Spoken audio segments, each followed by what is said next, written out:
Look, I got them bless you. Come on. Wonder why I'm feeling extra. Say what it do, what the business is. Folk running over what the devil sin. Shoes, pants, chest, shoulders. Get up, off me, don't get closer. It ain't over, till it's over. Game breaker, big joker. It's a whole lot of flexing going on. Feel like I could walk on water, lemon pepper stepper zone. We was really down bad, told my mama not for long. Held and thought they got another one, we know they got it wrong. And another thing, now we don't wrestle with flesh and blood. I was out here wildin', ain't the same way that I was. Tapping when I pray, I'm tapping like I know the blood. Back up with the hate, respectfully, it's all in love. Hairline check, fade check. The only chains ain't broken is the ones that's on my neck. The coldest with some boldness got me flowing with the vets. It's all there, ain't no need to second guess. Yes, no pressure. Look, I got them bless you. Wonder why I'm feeling extra. Say what it do, what the business is. Folk running over what the devil sin. Shoes, pants, chest, shoulders. Get up, off me, don't get closer. It ain't over, till it's over. Game breaker, big joker. Jesus like don't trip, finna make the boat tip. Set the tone with that ice cold, but I won't slip. In my bag like road trip. Switch stands, do my dance, dog, he really don't miss. I don't need a crystal less it's hot sauce, brother. And I ain't gotta sell my soul just to pop off, brother. Ain't no demon time when you anointed. I keep it regal like movies and hop out like I'm getting dropped off, brother. All smelling brand new. And we don't rock with the flakes, call me shampoo. We just tryna spread that light, bring them lamps through. It's got me thinking that it's nothing that I can't do. Feeling like the champ too. We just out here praising God, looking fly, you know, regular day. No pressure. Look, I got them bless you. Wonder why I'm feeling extra. Say what it do, what the business is. Folk running over what the devil sin. Shoes, pants, chest, shoulders. Get up, off me, don't get closer. It ain't over, till it's over. Game breaker, big joker. Dog, I just hear all these giggles, guys.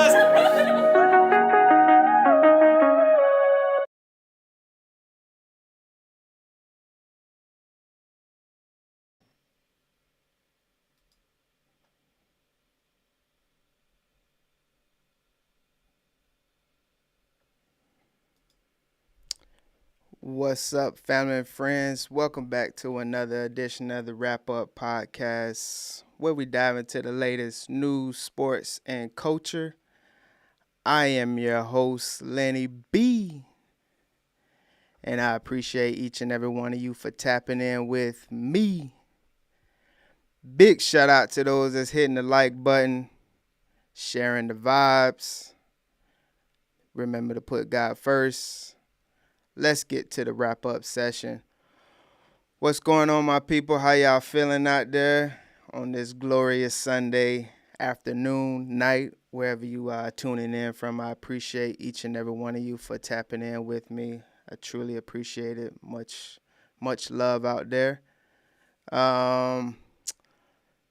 Let's see who we got in the building. Let's do a little roll call.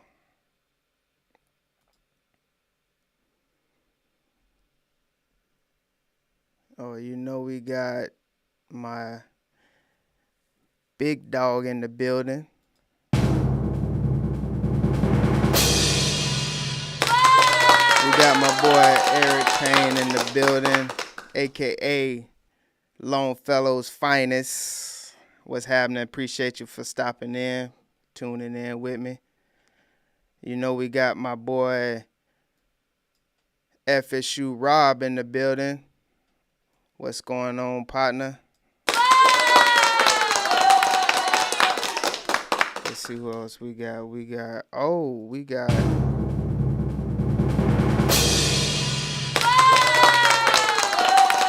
my cuz Rob in the building from South Florida. Appreciate you for stopping in, my brother. Hope everything is good. It's good to see you stopping in.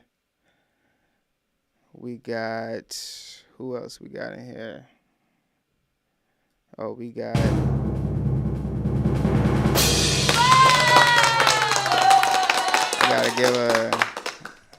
a big shout out. I don't have enough claps or anything for this one, but we got the one and only finest thing out there, Keisha Brown. Appreciate you for stopping in.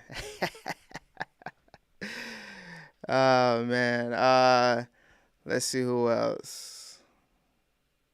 I think that's it right now.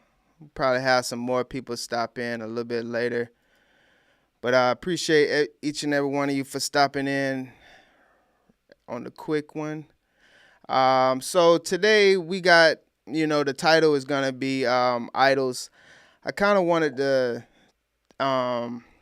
talk about, with everything that's going on in the world, sorry, I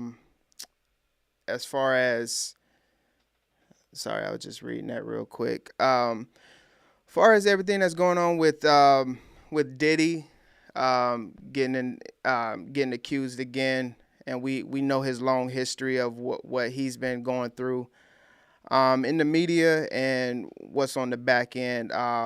Then the story that we're gonna touch a little bit today is the Nature Boy, and that's what really made me kind of look at the title Idols, and I was just reading the word a little bit, and that is one of the things that I've always thought about in life, far as we're trying to figure out life and what it looks like and the direction that we're supposed to go into, and we always looking for role models and people to get direction from. But a lot of times we, in that way of trying to figure out life, we kind of forget the number one person, number one being to go to, and that's God, Jesus Christ. And a lot of times we will look to actors, athletes, and all of these other types of people, and even our friends, our moms, our dads, we in a way find ourselves worshiping and idolizing the wrong people. And throughout the Bible, it talks about, we do serve a jealous God, and it talks about idolizing a lot in the Bible, is because I feel like through history and even in present times, I think mankind have really kind of fell on that a lot, where nations even idolize different people, different statues and things like that. Because when we look at the word idol, it's just not a person. It's a noun. It could be anything. It could be our culture. It could be the music that we listen to.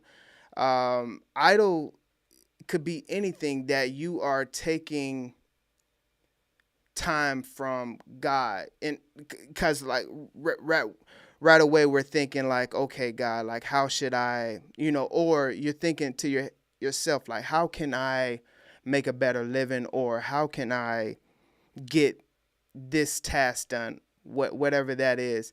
And if you are finding that answer in the music that you listen to, an athlete, teacher, and things like that, without taking the time out in the morning and throughout your day, at nighttime, and praying and actually trying to have a conversation, with God, and asking him for, direction on what does that look like? What does the next step? What does this business? What does me going to school look like? What does my, relationship, in all aspects of our lives? If we're not putting God first and putting something else there, we are not realizing that we're idolizing something else, when the number one thing that we should be doing in life from the time that you wake up is giving thanks and having that conversation, with God. And I just wanted to kind of preface that with going through this episode today and kind of keeping that um, in the front of our minds of, how do you go throughout your day? Is God the first thing that you are having a conversation with? Is God the first thing that you're listening to? You know, in the morning time. A lot of times, we will. It don't even have to be, let's say, that type of secular type of music where is necessarily bad for your ears, but it could be jazz or it could be neo soul type of music. If that's the first thing that gets you going, you can find yourself idolizing that. And if that is what you need, you're already in the wrong, because let's be honest, the only thing that we need is God. And if you really start, because just going through my journey, and I was realizing that all the answers that we go through in life, our daily, you know, um, trials and tribulations and things like that, it's literally in the Bible, and it gives you that answer that I think we're all searching for. It's just like, okay, how do I deal with this at work? How do I deal with a overbearing boss? How do I deal with my husband, not leading correctly? How do I deal with my wife not submitting? How do I deal with my friend not being the friend that I want that person to be?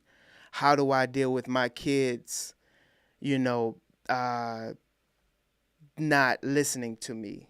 It's all there. It's like the saying goes, there's nothing new under the sun, and it's all been done before. It's everything that we are experiencing in life is right there. It's right there for us to lean on and get direction from it and guidance. And we don't always have to look for, you know, a friend or, somebody in the church. It's we can get the guidance from the person that has a little bit more knowledge than us, but we ourselves have to get the understanding, the relationship first with God, to even make sure that this person that is giving us the information is even, giving it to us, in the right season. So I just kind of wanted to, look at, that, and I want y'all to kind of like think about that as we go through today's episode. And I'm gonna pull up FSU Rob first.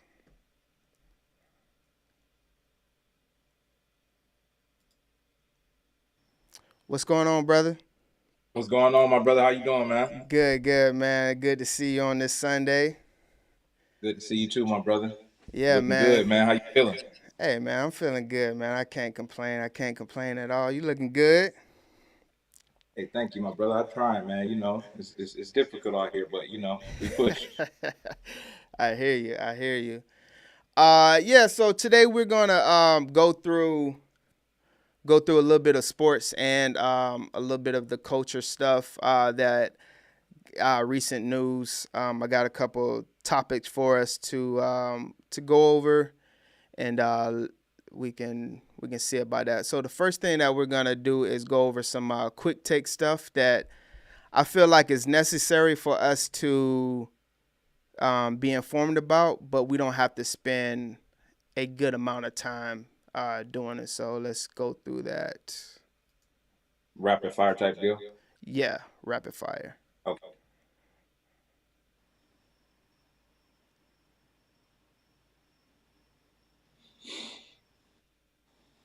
So let's go right here.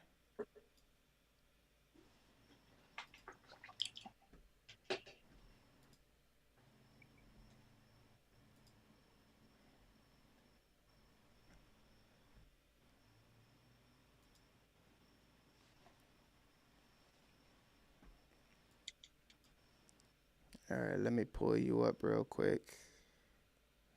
All right, there we go.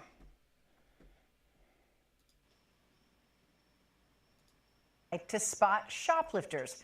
NBC 10 Responds got a first-hand look at how it's being used at a convenience store in Philadelphia. I've been here 10 years. Rich Carucci's livelihood is his North Philly convenience store. I put my life and blood and soul into this business.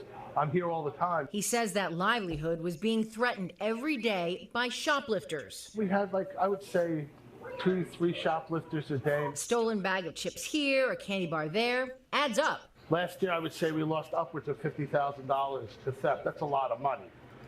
So I don't know if you heard in the beginning. He's in Philly. Yeah. Yeah. North Philly. North Philly. That's a lot of money coming out of my pocket. Carucci's not alone. Philadelphia police say retail theft went up almost 28% in 2023 compared to the previous year. Carucci says he experienced the growing problem firsthand, and he couldn't face it head on by himself. Stuck in the back on the security watching it. So he started looking into security options beyond surveillance cameras he already had in place. His search led him to new AI technology. This box was going to actually pick up suspicious behavior. It's called Vision. We have a solution that enables them to have eyes everywhere without having to sit behind the cameras. The company's co-founder, Benoit Koenig, tells us they feed the business's live security footage into their AI system.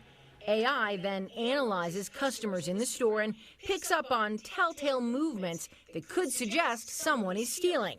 It could be something as simple as slipping an item into their pocket. When someone on the shopping floor conceals an item in the clothes, bag, backpack, purse, so that they can actually act on the spot and not just see the damages afterwards. NBC 10 wanted to see it in action. We sent our producer down this aisle. She takes the candy off the shelf, puts them in her book bag. Here's what happens next. Okay, so when you were concealing the item, I immediately, seconds, got the alert. That alert comes through the Vision app, along with a video of the suspected crime in action. Carucci says shoplifting is down at his store since installing the AI device. If the theft continued the way it was going, I was either going to have to stop my business, close my business, or the other option I have is to raise the prices. Vision's Yeah, so that's kind of like one of the things that's coming out. You know, AI is obviously a part of our lives with different parts, but now we're seeing it in to deter shoplifting and things like that. It almost kind of reminds me of you remember the movie Minority Report? I do. Yeah, Yes. where right, exactly. So it's just like, cause how it was saying, like, it was basically seeing the movement before, you even kind of started, putting it in the bag and things like that. Because what if like that person was just putting it in her bag to, she didn't have, space, and then she was just going up to the register, that will alert either way. No matter the intent, is just showing that, like, hey, this person looks like, a suspect. So what's your thoughts on that? Do you think that's something that we should be doing?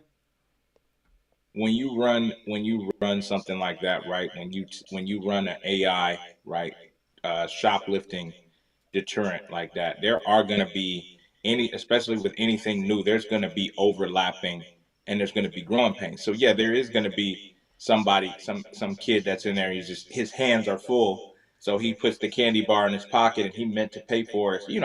It's not going to be ill intent, but those numbers. Let me first lead with those numbers were inflated. He wasn't losing $50,000 a year to shoplifting. He just wasn't.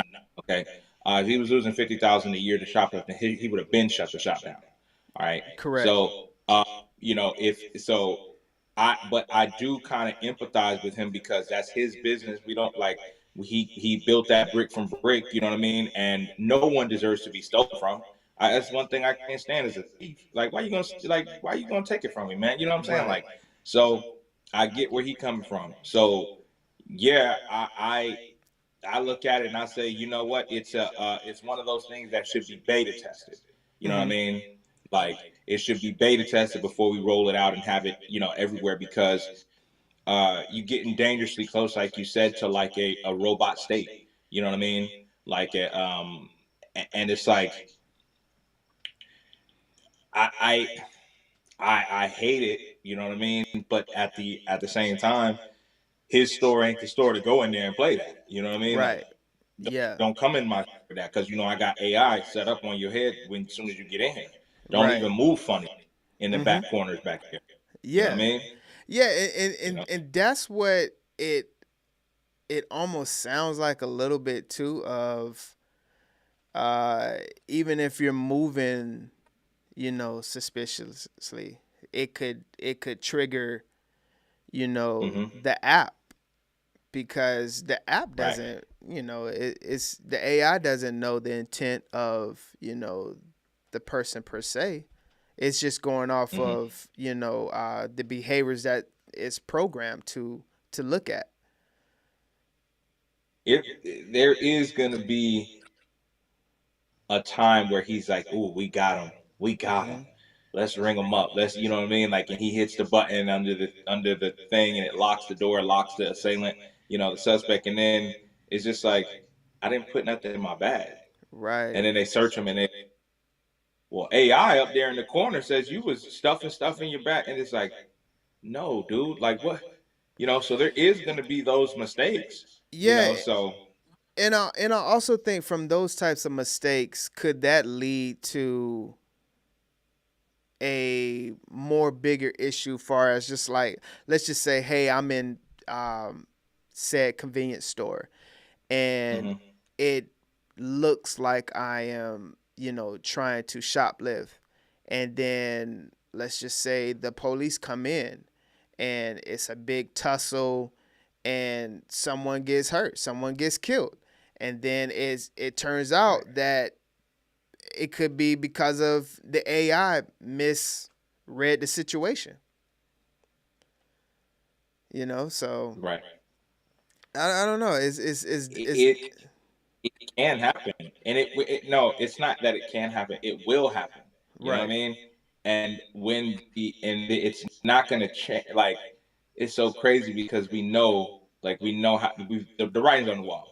So when this happens and it turns out said suspect didn't steal anything, but he got into it with the police and got killed or maimed, right? They're gonna be like, well, that's just that. Now, when a police officer comes out there and gets killed or maimed, right? That's when it'll change. That's when it's like, Right. you know what, we got to put now we have to actually put, you know what I mean, um, features in place that won't have it to where it's just like, it can pick up everything. AI is actually scary. It's the best and the worst thing that's ever happened to us. You Right. know what I mean? Yeah. So, Yeah, I think that, we can look at it from it. I think with anything new, it could look scary. When cars came out, it looked scary. When different types of things that we as the human race created at first. Yeah, it's good and bad. AI definitely has good in it, but of course, with like anything, it's gonna be some negativity onto it, some scary parts to it. But I think for us, we need to understand it first. Like we can't just, oh, it's scary. implement. It's scary. I'm not gonna worry about it. It's not a part of my life. Let me not think about it. And then, especially as a culture, we are 10 years, behind the eight ball of understanding, AI. So Yeah, Right. with anything of it being scary versus not being sure of something, it kind of behooves you to, okay, let me spend 5-10 minutes on this subject that's quote unquote scary, so Right. That was a very good point you made about cars being scary at one point, right? Because at one point cars were scary, and I know the person that was like when it was first reported that someone died in a car accident. I right, know the person that was on the horse that was just like, "Yo, see, I told you, exactly, that's why I ain't gonna get me a car." You right, know what I'm saying? right, The dude was still on horseback talking about something. I'll never get a car. You seen that car accident that happened down the street just now and right, stuff like that. So it's like computers was another thing, bro. We were on the cusp of you know when we were young, like pre-elementary. mm-hmm, Computers were only at school, right, and by the time we graduated, whatever year that was, whenever we graduated, there was a computer per household, sometimes two. You know what I yeah, mean? right. So it's like television, another one. So Yeah, yeah, yeah. It's all with times, and yeah, like I said, we can't sit back and just let it happen. I think it definitely makes sense for us to kind of figure out exactly how to use it for our benefit. So right. yeah. So yeah, that's AI. What's going on in the AI world? I wanted to touch Caitlin Clark just becoming NCAA's scoring all-time scoring leader. This is her getting that record. She ties it with that one. This for college basketball history. She Fuck does it that. on a foul shot. Caitlin Clark becomes the all-time leading scorer in major. So I mean, with Caitlin, getting it, is there any more? Um, let's say, is there any more to the record for it being a female now? Is there any more? Is there Like, any does more? it? Like, Yeah, does it mean more now that Caitlin Clark has it than Pistol Pete, or you remember when the guy, what was it? Maybe a couple years ago. What was he, like a 5th-year senior, and he was like yeah. 4 points short. The guy from it was like a school in Detroit or something like that. Does it mean more that Caitlin is the all-time NCAA scorer because she's a woman? It certainly means a lot. I'll tell you that it certainly means a lot, and especially with what women are trying to fight for as far as I've never heard a WNBA player say they want to get paid the same as NBA. I've just heard them say that they want to close the gap, which is Right. understandable. You know what I mean? So that this kind of is just like we can when you talk about women cooking on the court, first couple names that come to mind: Cheryl Miller, you know what I'm saying? Cheryl Swoops, you know what I'm saying? Right. Brittany Griner. You come with your heavy hitters and be like, man, ain't no one scored more buckets in college than Caitlin Clark. Yeah. It's like, All time. you can Yeah. kind of she can kind of hang her hat on that. Women can kind of hang. I think this is big for women. You know what I mean? Like this is huge for them. Right. Shout out to Caitlin Clark too, man. She been hooping for a minute, man. Like, Yeah. you Yeah. know. She been hooping for a minute, and yeah. I mean, I think you are right. I think that the record being held by a woman does make the hopefully makes the sport even bigger. So Right. yeah, it's To definitely me, big. she's unproblematic too. She Right. don't really. I just don't like the way she sold it when they stormed the court and she did the little flop. You know what I mean? It was like Yeah.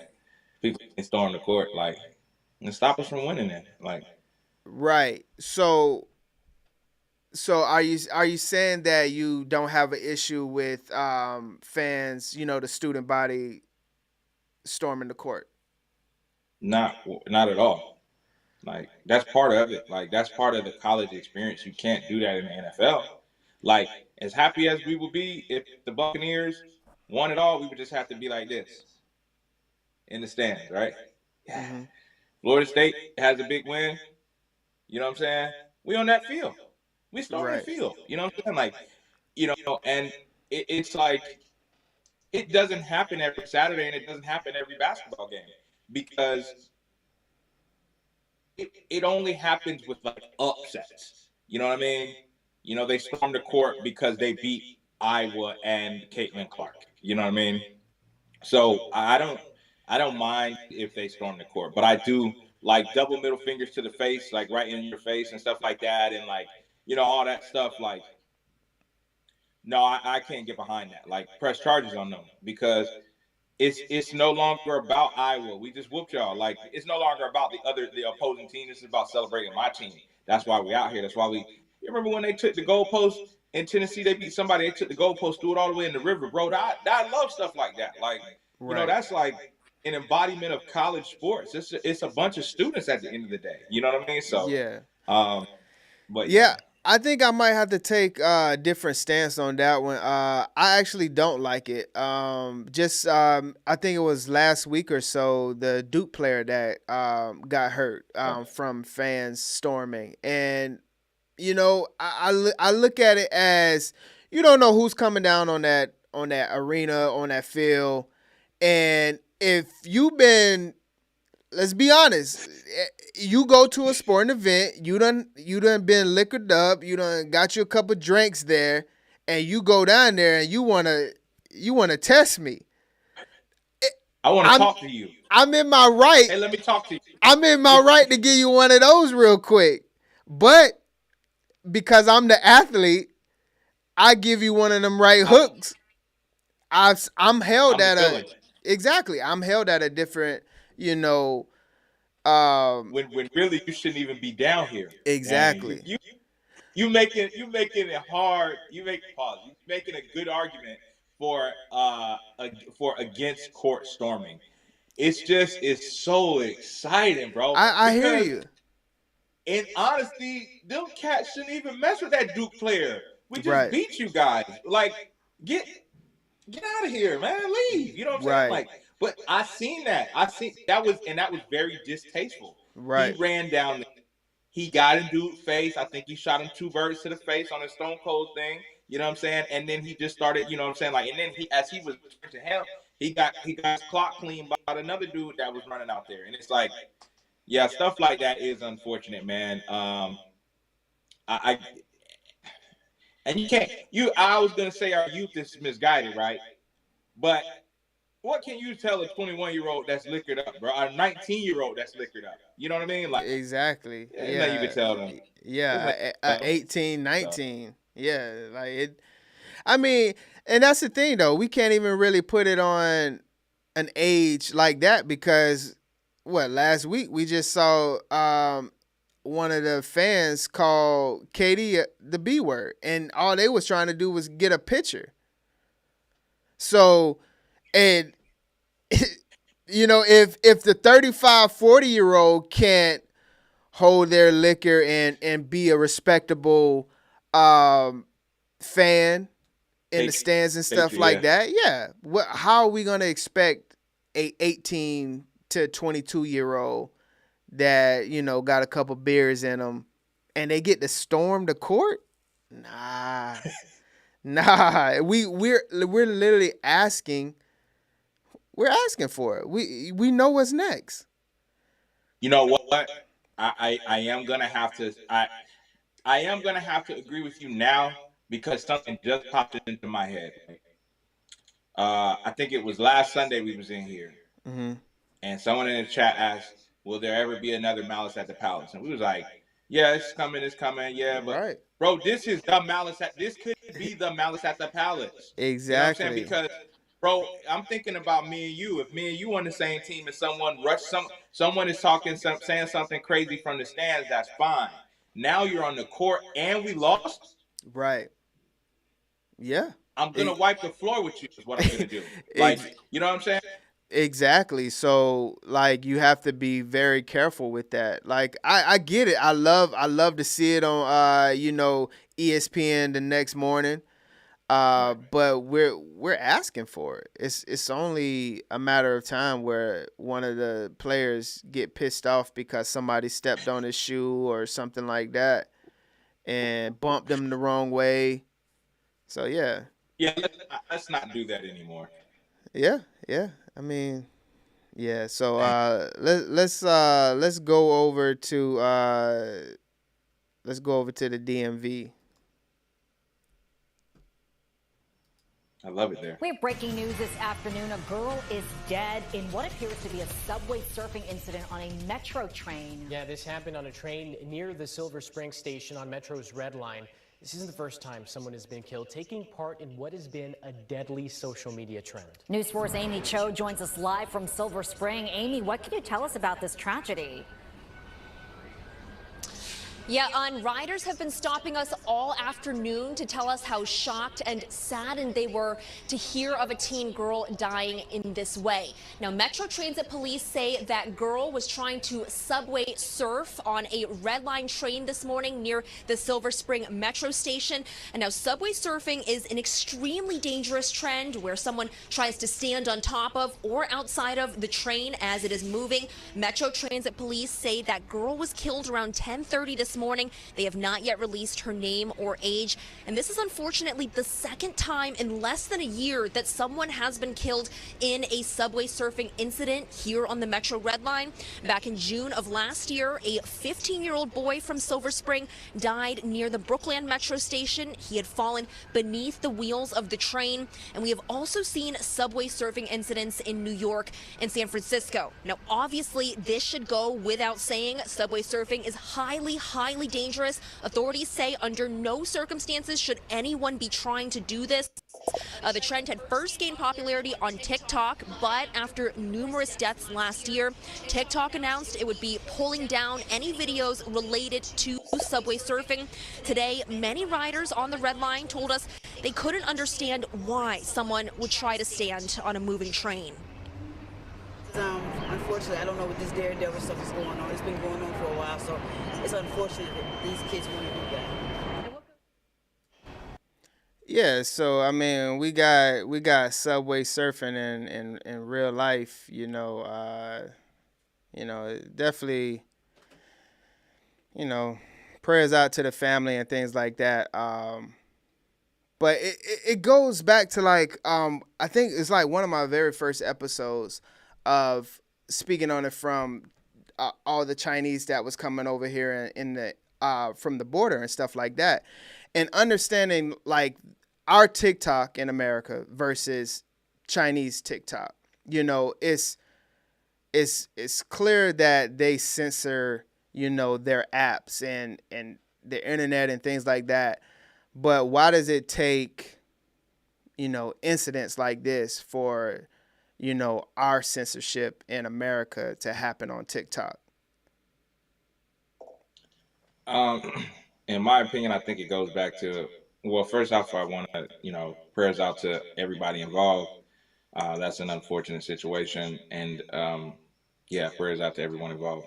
But I think that it is kind of like what we just said with AI, right? Mm-hmm. It's going to take a few cracked eggs before they're like, wait a minute. We got to change this. You know what I mean? Like, right. We have to change this. You know what I mean? So it's a couple kids die and stuff like that. I think there was another TikTok thing that went viral that they were pulling down over the summer. I know here in Florida, I can think the kids were jumping in a lake or something like that. And it was just, TikTok was just like, all right, going forward, anything like that is going viral. I mean, they were pulling it down. You know what I mean? So I think they're trying to discourage it and stuff like that. But like you said, why does it have to take that for? Because that kid's getting first off, getting sturdy on top of a moving train is absolutely ludicrous, bro. What?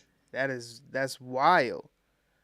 That's Getting wild. sturdy on it, Yeah. man. Look, and then it's like it's a copycat world, and these kids see that, and he's like, man, that's cool, and and it's like it gets into a situation like this, but how many kids have seen that? Because that happened in June, you know what I Mhm. mean?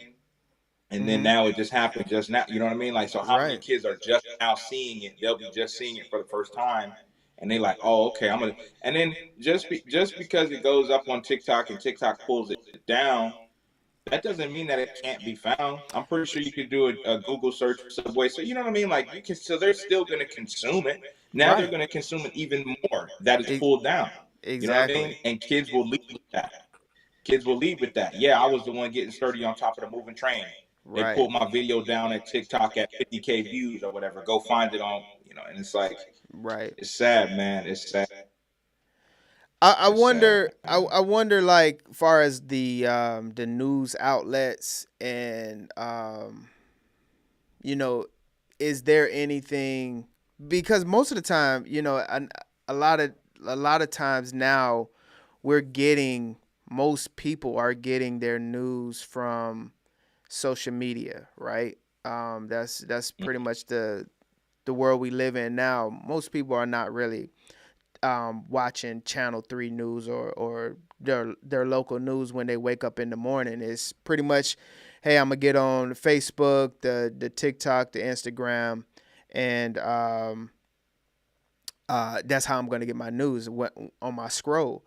Do you think there's anything that the news cycles, stations can do um, in order to not really like promote this type of stuff? No, I don't, because first off, it's you as a news station, right? It's all slanted. Like the news is different from, not even different from channel to channel. The news is different from city to city.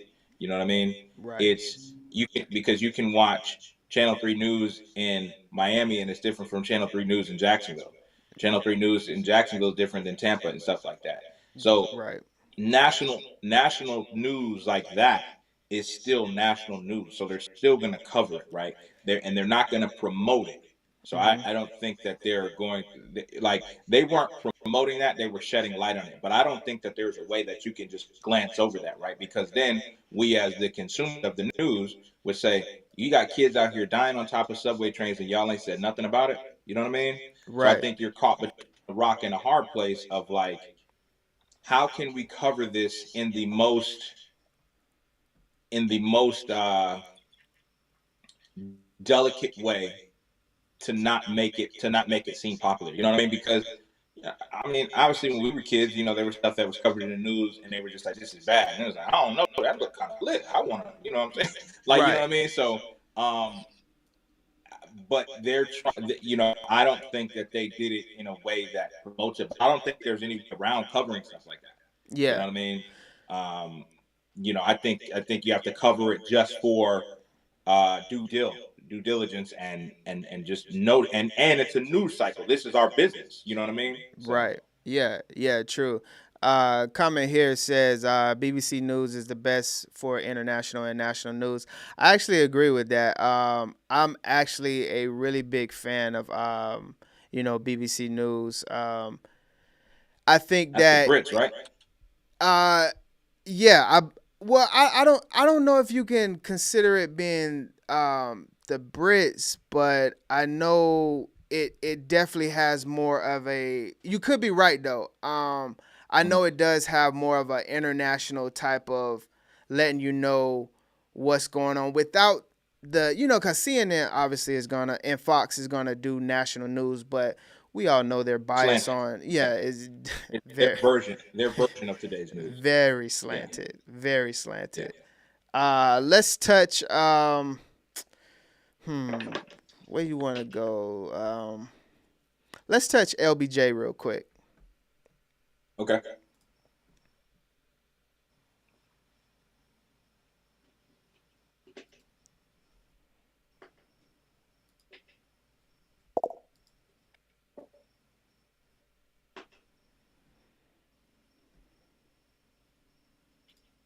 to take a shot of this. James against Porter, drive, spins, gets inside. It's good. It's 40,000 for LeBron James, the NBA's all-time leading scorer, with another milestone as the legend of LeBron continues to grow. Over and over, not just his impact on the game, but the league, the organizations he's played for, his teammates, and the next generation. I don't know why that just makes me smile, man. Just seeing LBJ do his thing, man. I don't know why it makes me smile. But yeah, LBJ 40,000. You're a witness. I was there. I'm a witness. But yeah, seeing LBJ get 40K, bro, that's a crazy number, man. Just to think that somebody out there really did score 40,000 points in a career, and it's only going up, you know. Yeah. I honestly feel like, man, if he really wanted to, could he get 50,000?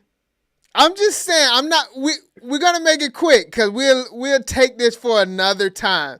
You know, this will be another one, but I'm gonna just put it out there. He could get 50K if he really wanted to, bro. Like, Bron could play till 45. Like, I'm just saying, like, he really could. I'm not saying it'll be a pretty 50. You know, I'm not saying he going 25 points a night type of, you know, season. But, man, it's already out of reach. You Right. know. Oh, yeah. No, it's touching 40. No, it's touching 40K. Yeah, just to see 40K. And, you know what, what's your boy? He had 38,000. Abdul, right? Jabbar, yeah. He had 38,000, right? Yeah. And Carl had what? Kareem. Yeah, Kareem. Yeah, Kareem. My bad. And 36. Yeah. So, yeah. What's your thoughts? It makes me happy too, bro. Like, I mean, look, it's any milestone that I'm able to see, like, in my lifetime, I love. You know what I mean? Mm-hmm. That's Yeah. why I was so hyped. I'll take it back to football. That's why I was so hyped to see the Patriots go undefeated. Because in 1972, I wasn't, you know what I mean? My parents hadn't met yet. You know what I'm saying? So, you know, like, so you like to see greatness, historical stuff like that. So when he broke it, it was like, wow, this is a crazy record. Because when Kareem said it, they was just like, no one will ever touch this. Right. And then Carl came, and then Carl and Jordan was dueling at the same time for it. You know what I mean? And then Jordan was just like, bro, I don't even like basketball like that. I'm just doing it because I'm the best at it. You know what I mean? Right. And now here comes this kid from Akron, and he ends up shattering it, bro. And he's sitting on 40K right now. Like, that's amazing. I'm glad I was able to see it, man. And it just goes to show, man, like, his track record, his continued consistency is something we've never seen before, bro. Yeah. You know what I mean? So Yeah. this guy come in every year, don't get hurt for extended amount of times. All he's gonna give you is 7 or 8 complaints about missed calls and 20 points a game, 25 points a game. You know what I mean? Right. Yeah. And I'm okay with that. You know? Yeah. So. Yeah. Boog say 45 is crazy. What? Yeah. Tom? 50 is crazy. Okay. Yeah. And I was gonna let you go with that because, like you said, you promised me we'll talk about it at another date. Yeah. So I'm gonna hold you to that. Yeah. 45 is doable. 50, you know what? No, he's he's speaking on age, I believe. I think he's speaking on it from an age point. If LeBron was in the league at 45, he will have put so much pressure on David Silver to have changed rules around, bro, to do this stuff. You remember when he tried to get the league shortened when he was in like, there will be so much. There'll be a LeBron rule. You thought load management was bad last couple of years. You ain't seen nothing yet. A 45-year-old LeBron, like, I don't want him to put himself through that. You know what I'm saying? Right. when it's no reason. Because now you're talking about 45 years.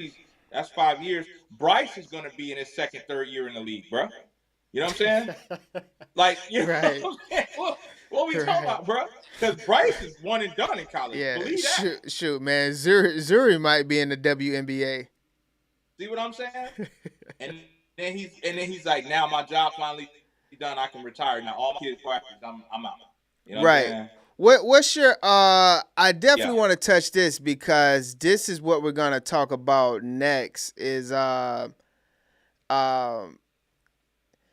K Thorne says, unpopular opinion, the fact that he is married and settled allows him to focus on being the best at his craft.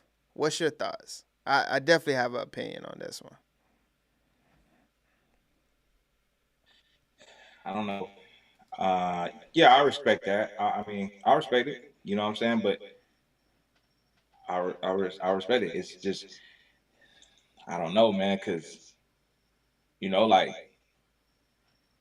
Wilt was doing his thing, you know what I'm saying? And Wilt was, he was doing numbers, you know what I'm saying? On and off the course. It was like, I don't know if that, I don't, like the correlation, because here's the thing. A married settled down allows me to be the best at my 9 to 5. You get what I'm saying? Right. Because there's so much that I can block out, right? And then I know that my wife is my rock, and I'm gonna be able to do my thing. As a professional athlete, where money is not an option, bro, any problem I want can go away. You know what I'm saying? I'll make that problem go away. You know what I mean? Like, it's just, I think it does play a humongous part, right? It does play a humongous part, but I think it only plays a part to those who want it to play a part. You know what I'm saying? Those who want to be settled down and those who want to have a family. LeBron wants that. Like, LeBron, he wants Savannah. Like, that's been his high school sweetheart. He wants that. You know what I mean? Like, that's all he wants. But there are guys who really don't want that. They just want to hoop. Kevin Durant just wants to hoop. Shout out to KD. You know what I'm saying? And he's never been, mentioned as significant other. You know what I mean? So, but yeah, man, it's the fact that he's married and settled. That's good, man. That's what allows him to be great. That's what it gives. Yeah. I mean, so my thoughts to that was I just saw something with they asked current LeBron, what would he say to his 18-year-old? What would he say to the 18-year-old LeBron? And paraphrasing was basically he was saying that he wouldn't say anything to him because 18-year-old LeBron had a good head on his shoulder. He had good friends around him. He had a mom that raised him well. And his big up was he found a young lady in high school to really rock with him. And I would say this, and we kind of always touch it in a way. I say a man. Listen, a man that's destined for greatness, and he has the mindset. He has what it takes in order to get there. I do feel like, for the most part, he's going to get there because it's him. It's within him, right? Right. But kind of going back to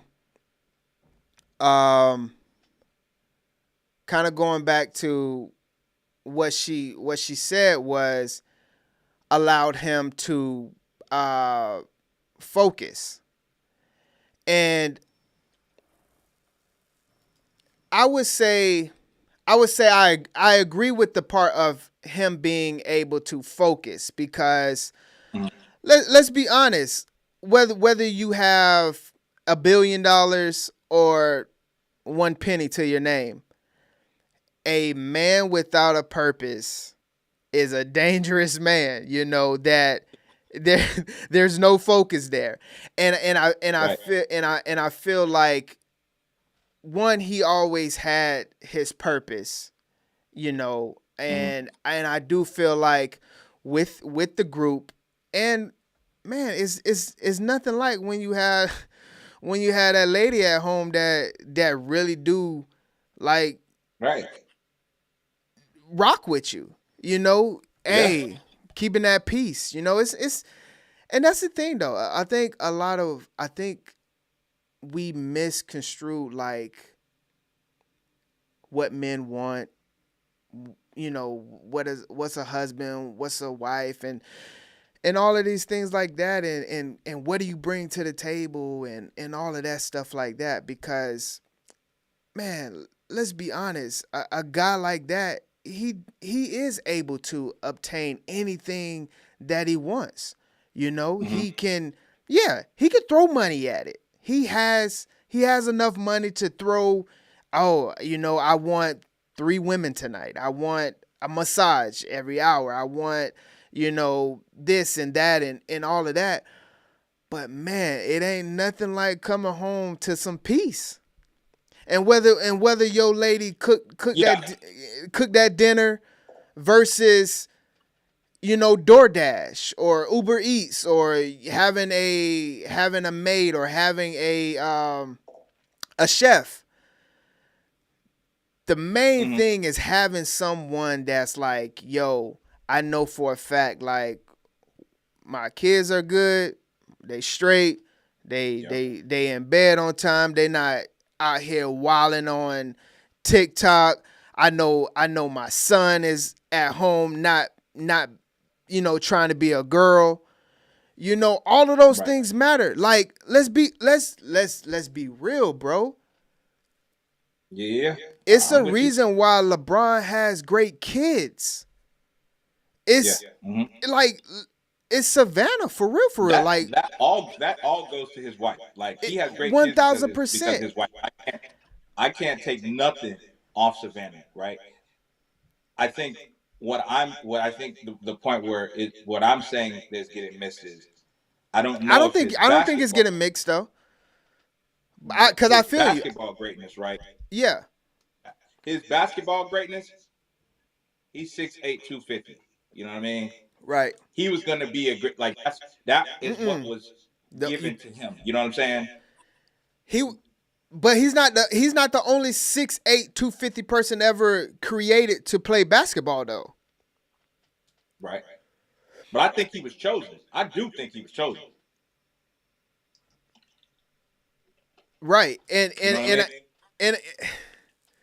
yeah, I just feel, because like it's everything, from man, this guy, you can tell like he does not have any real worries in life. He's gonna have his basketball job. Let's just say his job, because we all have jobs.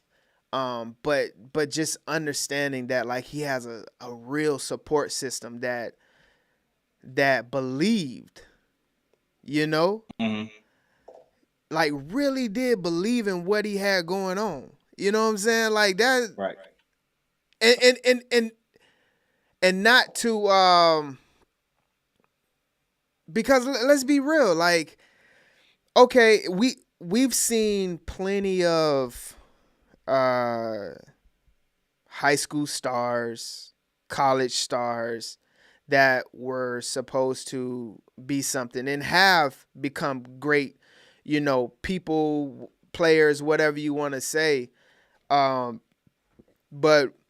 when you look at like him getting with Savannah, and she just, man, like, and so like, kind of like just my title, idols and things like that. It's just like, we as a culture, how many times do you hear about Savannah? You don't. Never. We always gotta hear about all this other, like, excuse my French, but trash ass women that like didn't hold their man down, or like have my man out there bugging and catching a case because she don't know how to close her mouth, and she over here goddamn raising her voice, one, trying to put her hands on him too. When, come on, why are you trying to put your hands on this 6'5"? Hold on, real quick. Yep, no problem. Yeah. I think we just lost the IG feed, but we good. It's just like what makes you think that you would be able to, not necessarily because they know for a fact they're not going to win that. I think it's right. to set that man up. Right. And obviously, go ahead. Oh, no, I was just going to say, looking at it, right, I will say LeBron James with Savannah James is the best version of himself. You know what I'm saying? But if you take her out of the equation, I think it only equates to on-court greatness. You get what I'm saying? That's a good way to look at it. So I think LeBron is still going to LeBron in the NBA. LeBron isn't able to open a school. He isn't able to get Bronny into he isn't able to be the father that he is, right, and be the great man that he is, because he's the best man to ever play the game, because he doesn't have a vice. I've never read a bad article about LeBron. You know what I mean? Like he's LeBron. You know what I mean? Right. And he's only able to achieve that, unlock that best version of himself through Savannah. So I agree. You know what I mean? I just wasn't ready to give. I was gonna die on that hill of he's still gonna score 40K. You know what I mean? He's still gonna hoop regardless. You know what I mean? So, yeah. But yes, his psyche going into these games is cool, right? Because he knows his off court is cool. You know what I mean? So yeah, it goes hand in hand. Savannah James, man, you can't knock a woman like that, man, because bro, they was in high school together. You know what I'm saying? And they have been rocking out, you know what I mean?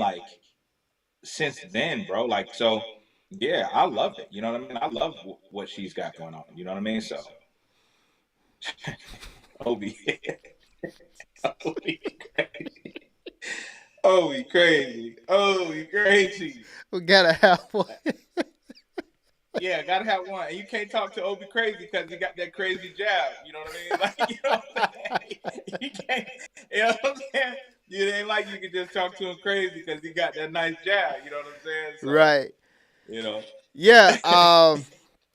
But yeah, I definitely think that that boy's so wild. I definitely think that for him to be the best version of himself, he definitely needed that one support system and an ultimate helpmate that Savannah has. Bro. Yep, Savannah has been for him.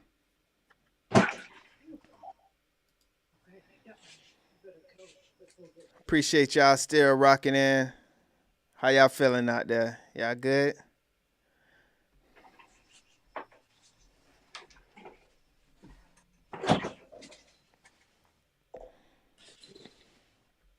Just like that, I'm back. All right, so let's get to a little shout out to Savannah. All that said, shouts out to Savannah.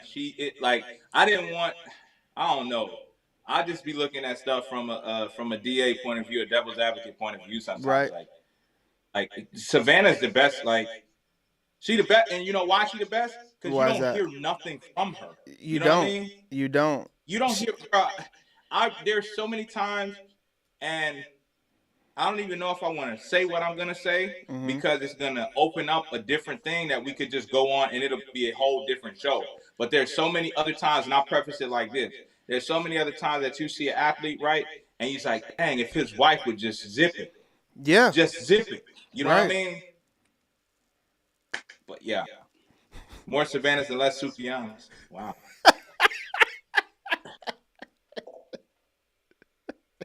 It's got to fit. You know what? Suki's, ugh, that's repulsive, man. Hold on, let me tell Keish that's Obi, because I don't think she know that's Obi. Oh, yeah. Yeah, we all played a part in getting y'all together, man. Yeah, so let's so we're talking about knowing the assignment and a great what a great helpmate looks like, and the road at Savannah, she's definitely going into the Hall of Fame of helpmates. But let's go to what that doesn't look like.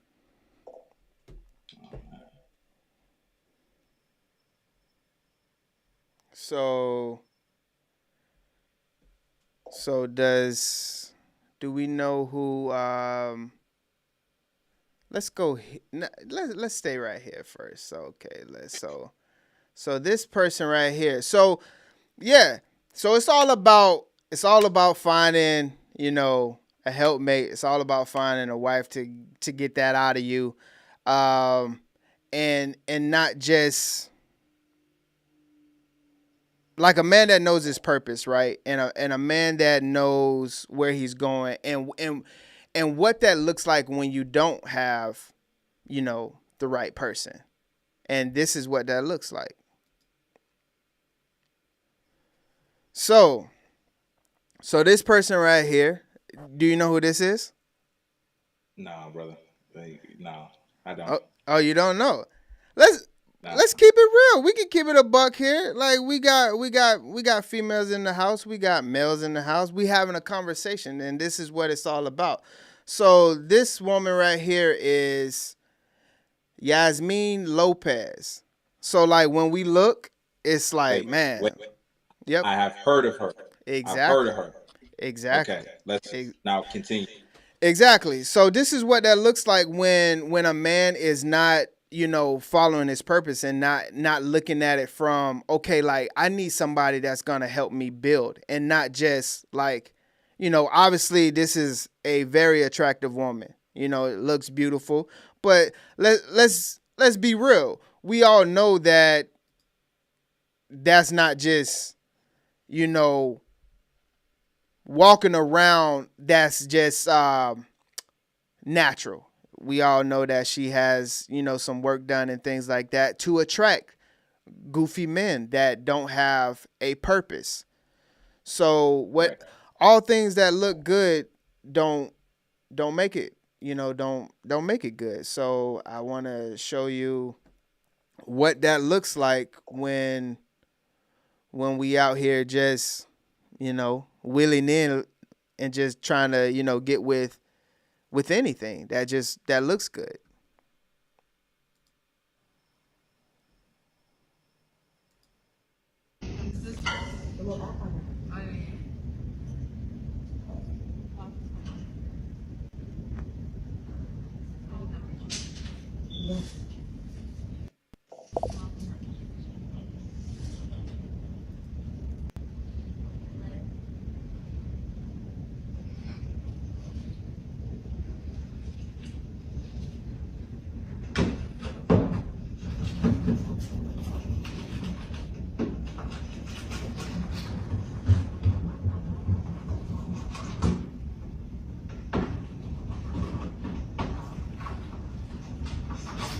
I hope you know you're going to jail for this.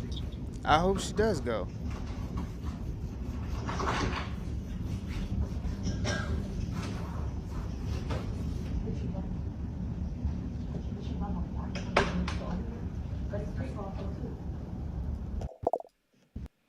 But and as we say, like,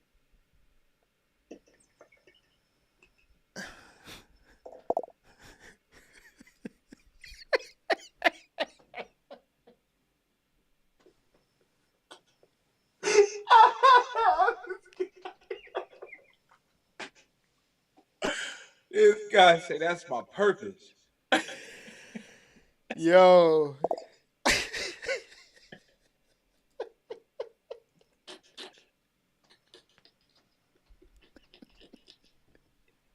And it was on purpose. Nah, this dude's spitting right now. But but no, like for real, bro. Like you made me lose my train of thought.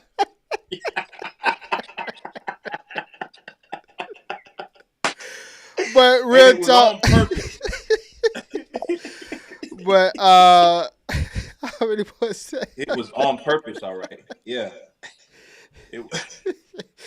But yeah, but let's think about that.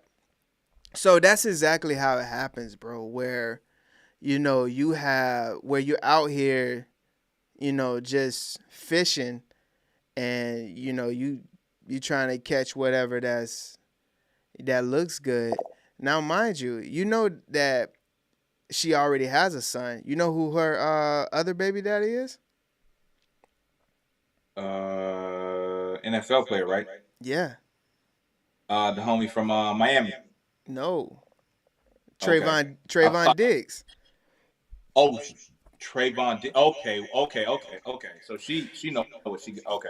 Right. So what do you think the reason that men what do you think the reason why, like, men, especially like those type of men where their resources are damn near unlimited, right? What makes you think why do you think they go after those type of women where, like, clearly you can have just about any type of woman that you want, right? And you choose to go after a woman that basically you can tell that don't have like real morals, and she already has a kid by another, athlete. What makes you think that these guys make those types of bad decisions? Well, I'll put it like this, man. One of the people that I like a lot is 50 Cent, right? Mm-hmm. 50 Cent kept it real. He said every problem that's ever walked into my life was wearing heels. You know what I mean? Right. So he's able to admit, like, yeah, women have been my downfall. I think when you that high up, I ain't never been that high up, right? Right. But I think when you that high up, I think them boys is looking at it from a standpoint of, you know what? I put it to you like this: McDonald's is terrible food. Burger King is terrible food. But their marketing, the way they market it to you, right? And they make it so convenient, you know what I mean? It's just like, I'm going to get a Big Mac, bro. I'm going to do it. Like, it's on the way home, you know what I mean? Like, it's late. I just want something, you know what I mean? Something to snack on real quick. And it's the way that it is, they are advertising themselves as, a Big Mac. You know what I mean? Like, and we don't eat what we're supposed to eat all the time. We don't eat clean all the time. You know what I mean? Right. Yeah. And it's like, when you're that high up, man, you looking at it's women know how to attract men and men know how to attract women. You know what I mean? Right. We are visual creatures. So if you want me to look at you, you know what to wear, you know what to say, you know what to do to reel me in, to reel my stupid, you know what I'm saying? Like, you know what to do, you know what I mean? And it's just like, I don't think all men are goofs. I think men turn goofs when that is presented in front of them. It takes a strong man, because we're not all walking around as goof troop, you know what I mean? Right. But when something like that, you know what I mean? Like, you end up, just getting lost in the sauce, you know what I mean? Like, and you like, dang, man, I done got lost in the sauce, man. I know she don't mean me no good, you know what I mean? But then you turn out, and like Obi said, if I get lost in if I get lost in that purpose, that was the purpose, you know what I mean? Like, right. So, yeah, no, I feel where you're coming from. I just think that, yeah, I don't know. It's just one of the things where, like, if I have everything and I see the good examples and the bad examples, and we all, it's a difference between like wanting to wife something up and make, have kids with versus, hey, I'm just trying to, have me a good night. You know what I'm saying?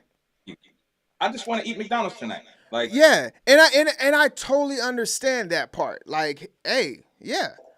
But to get full off of and have an actual meal, that's pretty wild.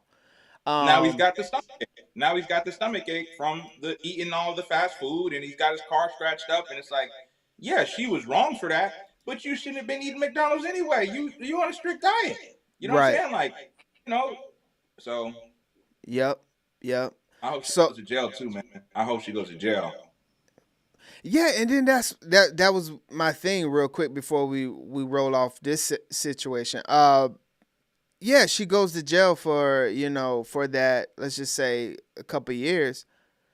But then it's just like, okay, now the kids hurt from that.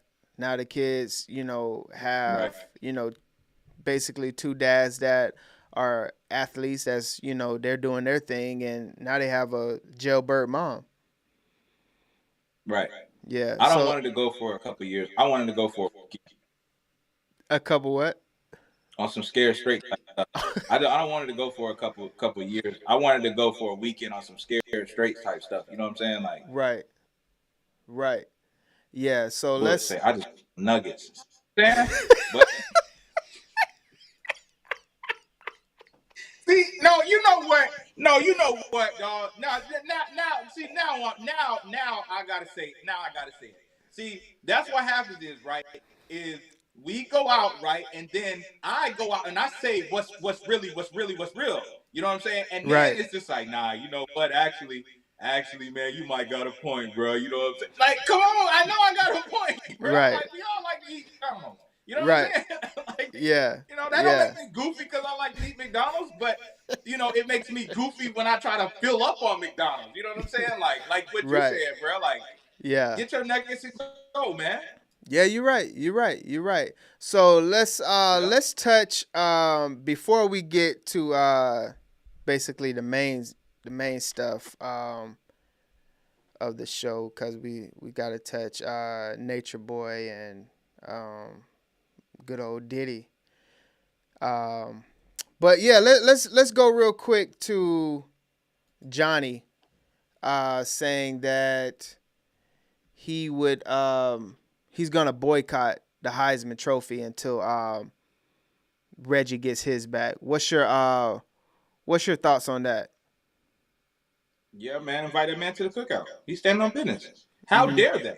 Right. How dare they penalize Reggie for something that they're doing is standard practice now. Mm-hmm. That's standard practice. So now you bro, listen to me, bro. Reggie Bush is USC. Yeah. Like, he is USC, and you guys superimposed him out of the team photos he was on. Y'all are taking it too far, fam. Right. Y'all are taking it too far. So yeah, get that man back his trophy. Get that man back his trophy because he earned it. There was nobody better than him in 2005 when he won it, bro. Who was better? Yeah, like, you're right. So yeah, and I agree. It's going to take more people to just say, because what Johnny Manziel has going, other than these other Heisman's, man, is that he don't care. Like, that, he's so far removed from that stuff. Like, it's fine. Like, yeah, but I'll tell you what's wrong. Like he said, I'll tell you what's wrong is that y'all ain't get Reggie Bush his Heisman back yet. So now I'm gonna boycott the whole thing. If more people come out and do that, then it'll be like that. The same way Michigan tried to do Chris Webber. Right. Yeah. Oh my God, this brother's starving. That brother's starving. Get that boy a meal. Yeah. So let's go quickly to Mr. DMV himself. Man, we be having a lot of DMV. Wait. Wait. Caleb Williams is from the DMV? Yes. We be having a lot of DMV news, man. All right, now it's starting to make sense.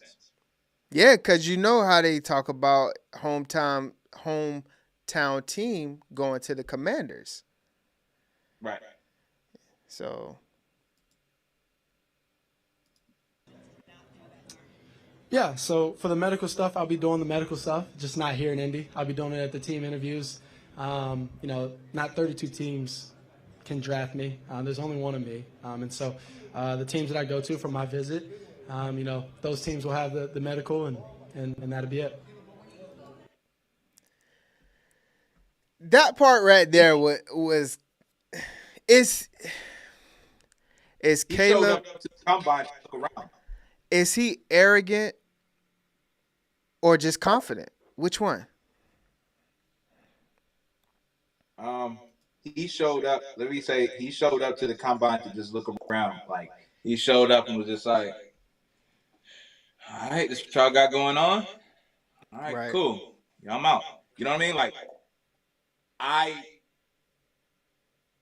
just look at it and I say, he betting on himself, man, and I can't never be mad at someone that's gonna bet on themselves. Right. Yeah. But when you bet on yourself, man, man. I don't know, bro. I don't know how it's gonna turn out. I didn't see anything that jumped off the tape to me that made me think like this is the best prospect since Joe Montana or what they say. They say that about a quarterback every year. You know what I mean? Yeah, exactly. Like, next year they're gonna try and crown the next king of quarterbacks and say this is the best quarterback prospect we've seen since Joe Montana. He's got the best arm since. It's fine. You know what I mean? Like will he be a good quarterback? Well, that all depends on the team he goes to. You know what I mean? Like we don't know, man. I don't know. Right. So yeah, that's it for the quick hits. Right. Let's ask the chat where they want to go with the next story. Do y'all want to go? Slim said you gonna try to. Do y'all want to go? He said, if y'all want my new stuff, go look at my old stuff. I'll tell you all you need. Do y'all want to go? Let's see. We can go dating. We can go Nature Boy real quick, because I just got a real quick for Nature Boy. And then do you want to go, or Diddy? Where y'all want to go with it? Nature Boy, Diddy, or some relationship.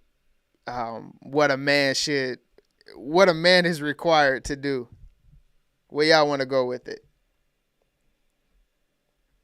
It's a fact. You know what I mean? Because if you got something quick on Nature Boy, you know what I'm saying? Because there's some sick stuff out here going on. Freaky Diddy. Yeah. They about to hit my boy with a Freako. Not a Rico, a Freako. A Freako.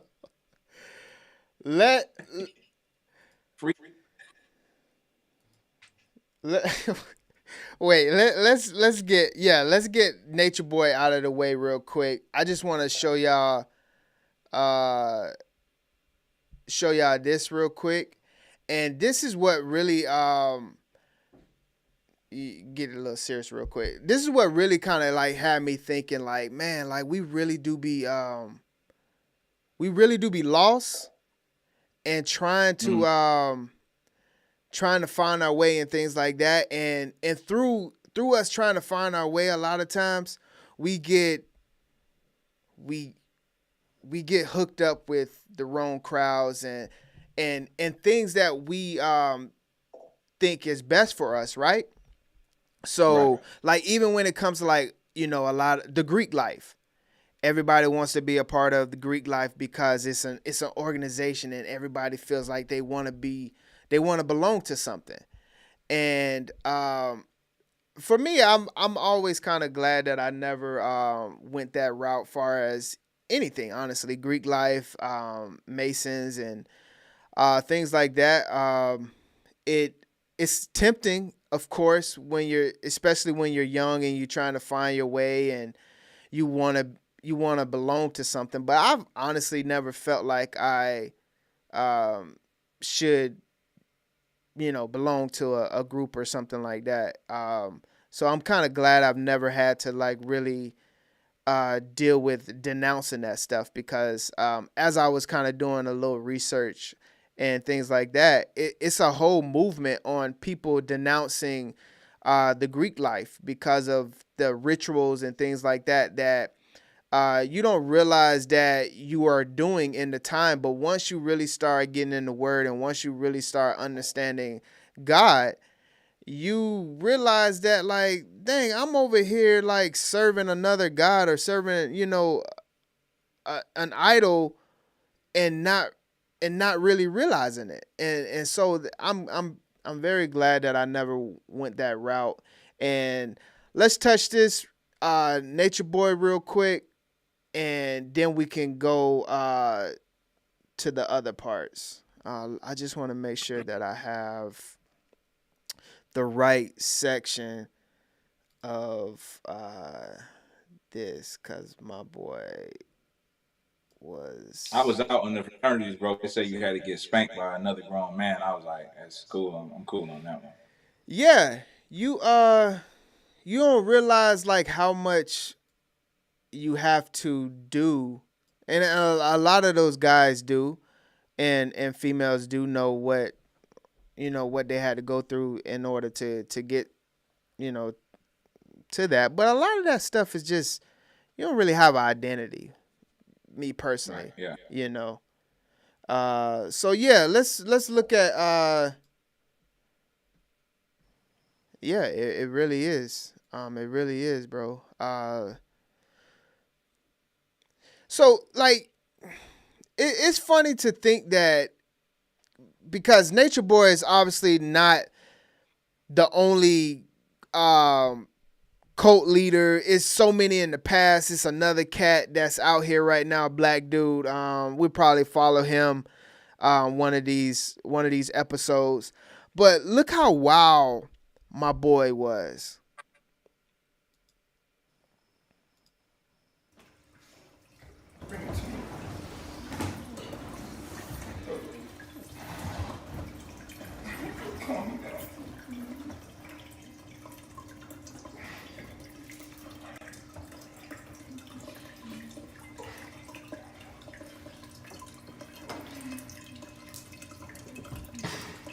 So right now he's doing an interview with someone, and the person that was interviewing made him kind of frustrated. And right now he's getting breast milk because he he thinks that is all we need in life as a grown man is breast milk.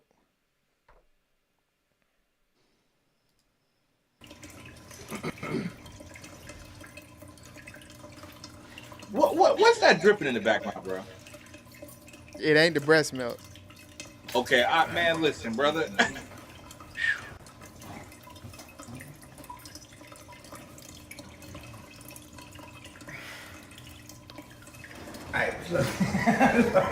I can't play with this shit. I can't. I know what they're thinking, and it's making me laugh. But it's serious, man. It's just serious, man. Black men need to breastfeed. Black man, you heard him. We need to breastfeed. Yeah. Black man, listen. My thing is like there, and that lets you know like how much when you're not grounded. I thought you was referring. Talking about Nature Boy. I wish we were talking about Ric Flair. Like that's what I'm saying. Like when we're not grounded, when we don't have like a basis in God, we will literally, not us personally, because we have something up here, but there's really people out here that will find this guy and and start treating him like God. Like, he literally calls himself the Most High, God. He is the Most High. He's high. He's high on something, bro. Black men need to breastfeed. That's all I was doing that for, to let y'all know. I breastfeed. That's how I healed myself. Breast milk, nigga. They tell you about all these herbs, all this shit. Nigga, breast milk. You gonna heal all your genetics, nigga. Breast milk the whole time. We drinking almond milk. We need to be drinking human milk. That's the only shit that's gonna heal us, nigga. Dr. Sebi didn't tell us that, though. That shit crazy. I figured it out. That's how I got smart. That's how he got smart, bro. It was the breast milk. Not not Cambodian. If you,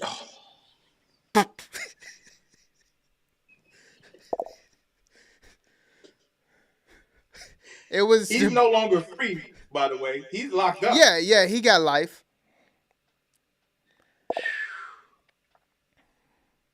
This is someone's. You know what? Someone's gonna pick up the torch, though, bro. Yeah, but like I'm saying though, it's not just a. It's not just. He's not the only one that's out here with his own cults, though. That's what I'm saying. Like, right. It's real idols out here. It's real people idolizing and worshiping, you know, regular people that are considering themselves the Most High gods. And that's what I say. It's just like, if we don't be careful, like, yeah, the people that's in this chat right now, obviously we have enough brain cells up there to know that, okay, yeah, no man walking on earth right now is the Most High. Like, we get that.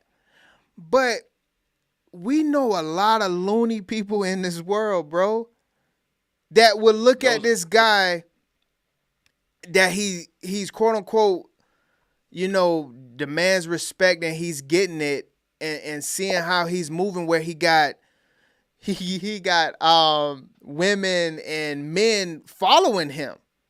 You know, so if I'm lost trying to find my way as a youngin' or an old head, you know, it's a lot of goofy old heads out here. If I'm lost trying to find my way and not rooted in God, I can look at this guy right now and be like, you know what? Yeah, I need to follow him. I need to drink breast milk. Yeah. I need breast milk. I'm thirsty for it. That's why Diddy was looking for the breast milk, bro. I like what you just did right there, bro. You just did right there. Breast milk and marijuana. I like what you just did right there. The fuck? Breast milk, marijuana, water, sleep. That's all you need. You can become God.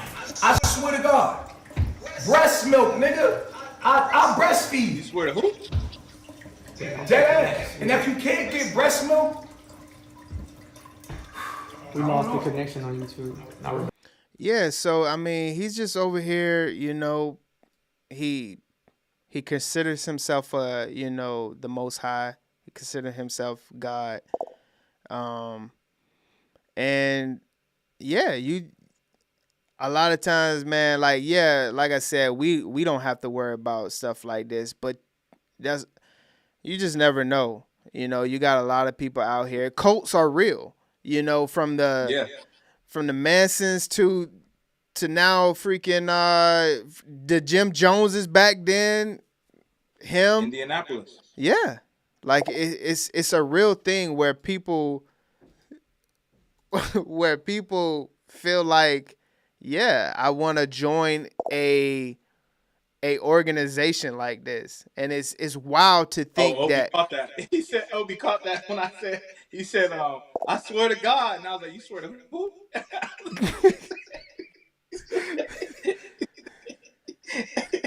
You swear to who? I swear to myself, because I am God, man. What? Right. Right. And then Book said, "You said what he got locked up for?" He just watched a 20-second clip of him sucking down breast milk straight from the source, and then asked what he got locked up. He's a menace. That's why he got locked up.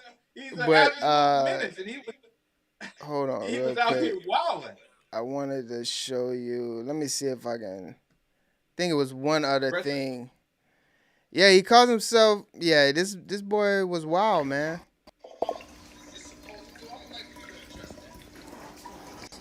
Well, actually, no. A god wouldn't make them fight.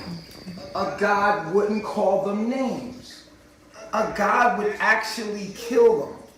But I've been more than merciful. So listen,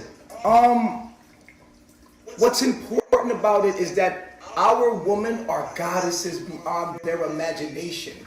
And I refuse to take this, what white supremacy has done to my goddess. I know I will curse your ass out until you reach my standards that I know you can be. I will not accept this shit. No, I want my woman back. I know who I am, and I know this ain't my shit. Yeah, man, just This is bro, it's grown men in there. That's what was wild about. Like anytime you see a cult, you know, it's amazing to see grown men. Like we don't have to speak on it from like the woman standpoint, because you know, but yeah, just to see like a man wanting like another man to basically dominate him like that. Pan-African Nino Brown is crazy. Hey, Boone said that's Antonio Brown.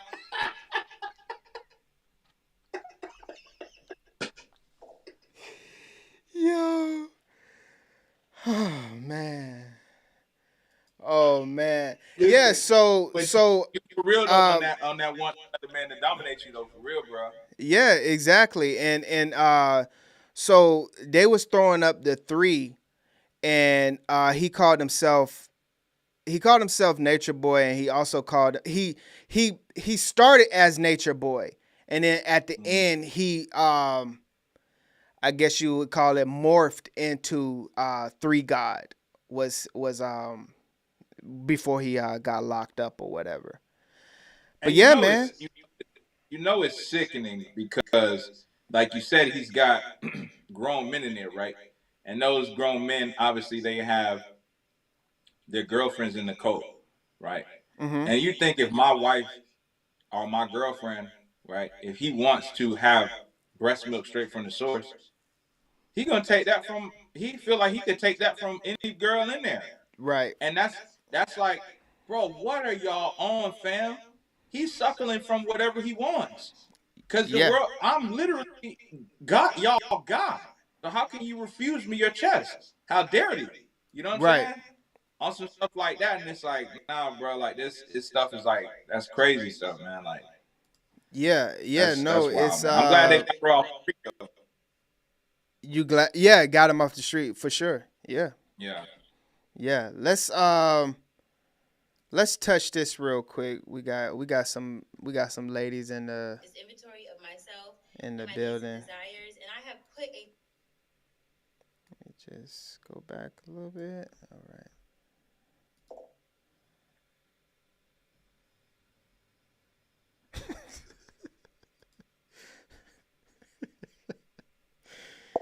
All right, let's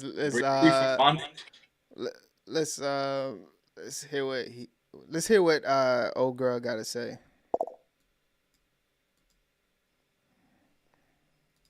On dates, let's get to know each other, let's learn each other. But when we get serious and we become exclusive, what I mean by that is I have kind of taken this inventory of myself and my needs and desires, and I have put a number on typically a range of, in the dating phase, like exclusive phase, how much money, I'm not gonna say I require, but like what other men that I've dated invested into me. And it's somewhere around $500. It's not even a lot of money. Somewhere around $500 a month, have that disposable enough income to give to me to do with whatever I want to do with. Maybe I'm doing something, I'm cooking you dinner. Some of that money will be invested back into you in our relationship and things that I'm doing. But just have that kind of number in your minds for disposable income with your income every month. Yeah, bro. So she says in order to date her, once y'all start getting a little bit more serious, the requirement is $500. And with that $500, it could be, invested back into you by her cooking you a meal or two.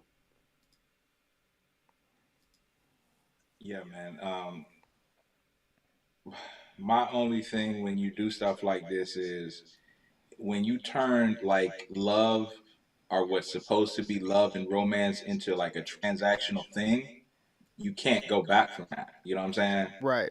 Because she said it's $500 and then I get to do whatever I want with the $500 and I might kick a little bit back down to you. Reaganomics, it might trickle down. You know what I mean? On some stuff like that. It's like, if I'm giving you that $500 that you said that's the number you came up with, I'm gonna do whatever I want to you. You know what I mean? Like, no, for real, because I met your fee, I met your entrance fee, and I'm in here now, and I'm gonna do what I want to do now. Right? This is my show now because I'm paying for the show. You know what I mean? And that's why you don't put a number on that. Like that's why you don't, you don't do things like that. You don't turn love transactional. You don't turn romance transactional, because if she's a real one, man, I'm gonna want to spend more than $500 a month on my baby. You know what I'm saying? Like, I want to go above and beyond. Like, that's my baby. You know what I'm saying? But if you're saying, nah, it's a minimum requirement, then I'm going to treat you as a $500 transaction, a $500 bill that I have to pay every month, right? And I'm leaving the lights on. Right. If my light bill is gonna be $500 a month, I'm leaving every light on in this month. You know what I'm saying? Like, right. Yeah, it's wild. It's wild to think like these are real. Like, these are not spoofs. Like, we're seeing this every week, bro. Like that we're having these episodes. Like, we can literally have a chick like this every episode of the show, to where, like, cause like when you first start looking at this stuff, it's just like, man, this ain't real. This is TV. This is TV or something. Like, these are real thoughts for a lot of these women out here. I just don't understand why you would try to cheat the romance and the dating process. You know what I mean? It's and you water yourself down, right? When you say, "Nah, it's $500. If we're gonna get serious, I need $500 a month." Right. Yeah. Once I'm done, you could never be my wife. After you said that to me off the rip like that, you could never be my wife. You know what I'm saying? Right. Like, you're disqualified already. I might pay the entry fee because I want to get in. Yeah, right? for sure. I might set aside, you know what I'm saying, $1,500, rip off for 3 months, and then I'm gone. I've met my quota. I've had my fill. I'm full of nuggets now. I'm cool. I'm out. You know what I'm saying? Like, and I just don't understand why she feels like, and all she's been complicated was a measly $500 a month. Like, I don't understand, man. It's that's scary. You know what I mean? And we've had conversations about this offline that are just absolutely hilarious. Like, it's crazy, man. Yeah, for sure. That's crazy. Yeah. But yeah, like even just speaking on that, like, I mean, like, we hear that where she feels like if you're dating her, she wants $500 from you. So yeah, I want y'all to give me your thoughts on this right here. I'm telling you, I'm gonna get the most out of my 500. Oh yeah, exactly. I don't want to feel like you're just paying me and I'm gonna give you the pussy. Because really, at the end of the day, you take me in a couple of days, I'm gonna feel good. You're gonna do this. Then I'm gonna give you some pussy and you just spent $1,000. We done did the same thing in other words, but court me. Don't make me just feel like I'm a hoe. Yeah. Right. That's what it is. But she just said, That's you're taking me out on a date? That's her. weird. So basically what she's saying is like, tell me if I'm wrong. I'm a hoe. Just make me feel like a good hoe. Like just wine and dine me before you know what I'm saying? Like, yeah, we're probably not gonna take it to, marriage or anything like that, but just make me feel good. Don't just offer me the $1,000, make it last a little bit before I give you the draws. Let me be clear about something. If she is dealing with a man that has offered her 1,000, right, for the sex, number one, she's taking it. Okay, right. She's taken it in the past, and she will take it in the future, right? And what she is trying to say is, yeah, that's on the table, but don't rush. Usually, how it works is, guys that have the money don't want to spend the time. I don't want to go to downtown with you and take you to a rooftop. I don't want to do that. Right. I want to get this room. I want to give you this bread that you said that you wanted, and I want to get mine off a couple of times, and then we go our separate ways. That's what I want to do. Guys who don't have the money rather spend the time. Yeah, the guy's gonna, you know what I'm saying, and he's gonna be like, yeah, let's do it. Let's, you know what I'm saying, let's do this. We can court you and stuff like that. But she don't want him because of what?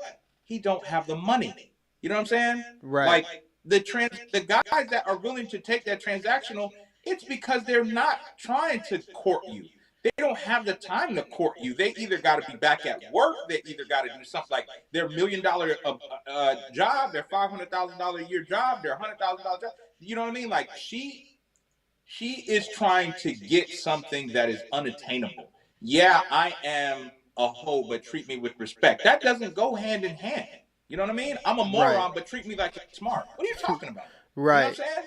Yeah. Like, you're not kicking knowledge. You sound stupid. Like, so yeah. Yeah, in a way, it feels like that's what is coming to a little bit of, like, yeah, I really don't have any standards or morals, and most likely this is not gonna lead to marriage or anything like that.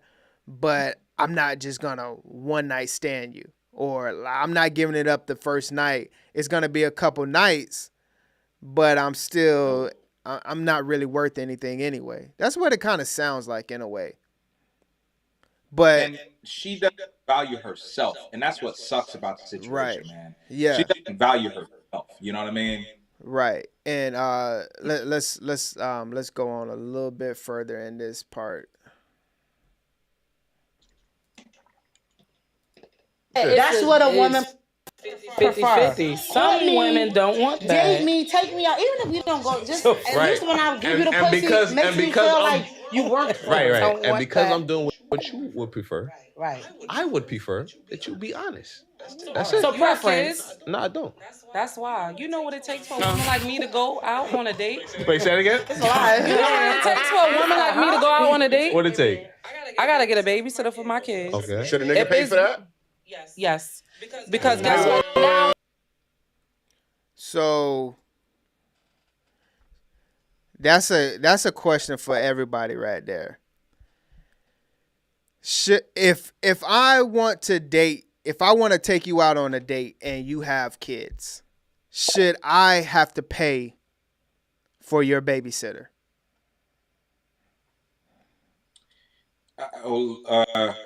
Let's be real, okay? If I take you out on a date and I pay for your children, and then you refuse me like sex, that's crazy to me. Right. Because how dare you? You know what I'm saying? Like, it used to be right? Back in the days, way before me and you were dating, right?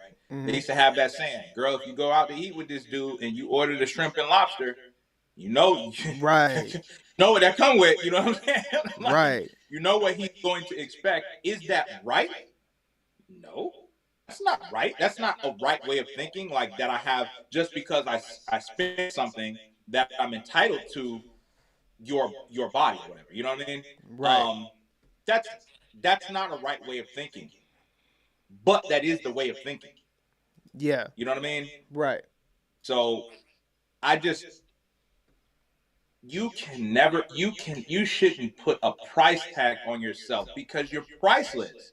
Like, you know what I mean? Why are Yeah. you making this man come out of pocket for a babysitter? Like for kids that aren't his. Yeah. Yeah, exactly. Exactly, bro. Like, just to think that, so every time I want to take you out now, I have to budget that part of the date as well. That's You better off just, you better off like the comments say, you better off just go be a mom. Like, right. I gotta pay for the kids that you made prior Just to because me. guess what now? A part of me is my kids. And in order to take me out. Dating. Yeah. That's what I'm dating. So we don't need to go any further. You don't know that I need to make arrangements for my kids. Shit niggas gotta deal with, like, you know what I'm saying? I ain't gotta deal with no I'ma say This is why I do not date women with kids. That's not all women. This is why I don't date women with kids. That's not all women. But guess what? Because now what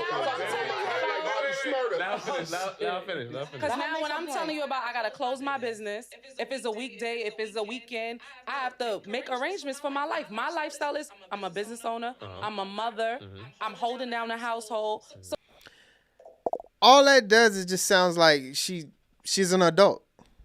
I'm a business owner. Yeah. I'm a mother, and I hold down the house. You're an adult, ma'am. That's all that is. And that's very off-putting because I guarantee you, bro, and hear me, bro. This Right. is real. I guarantee you this. If she goes out with this dude, right, and they have a good time, right, and she didn't mention anything about paying for the babysitter, they caught a good vibe, right? The next date, they catch a nice little vibe. That third one, if she like, hey, I'm really having a great time with you. But it's getting a little expensive every Friday when we want to go out could you throw me something on the babysitter? That brother gonna be like, of course I can. Right. I'll watch bring matter of fact, bring our kids. Those my kids now.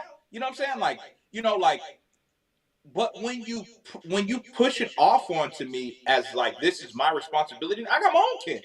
What are you talking about? Right. You know what I'm saying? Like, right. And you can't push that off onto me without that being without me wanting to take on that. You know what I mean? Right. So if she approaches it the right way, next thing you know, like, yeah, dude is gonna be like, yeah, man, yeah, of course. Like, you need something on the babysitter, like hey, let's get him some food, like, like. So let me ask you this though. So in her mind, what she's saying right now is, so you want to date her, right? And a part of her, what she just said was my business, my life, and ultimately my kids. So does that mean that you should automatically think that I'm not going to deal with a woman with kids? If that's the mindset, right? If the mindset is you going in there knowing that I have to one day take care of, because she could be thinking about it as like, hey, if you're going to one day, okay, we're dating and we're going to get to the point of marriage, that's going to be part of the deal anyway, right? So For sure. Is she wrong for her thought process still? She can't ask me that off the rip. Okay. You can't ask me that off the rip. I I think I have a problem with her because number one, she's not a soft woman, she's not a feminine woman, right? Right. And she's not a submissive woman. Let's be honest, right? And it's her packaging and the way she's. Oh, you gonna pay for my? Yeah. Like you can catch more bees with honey.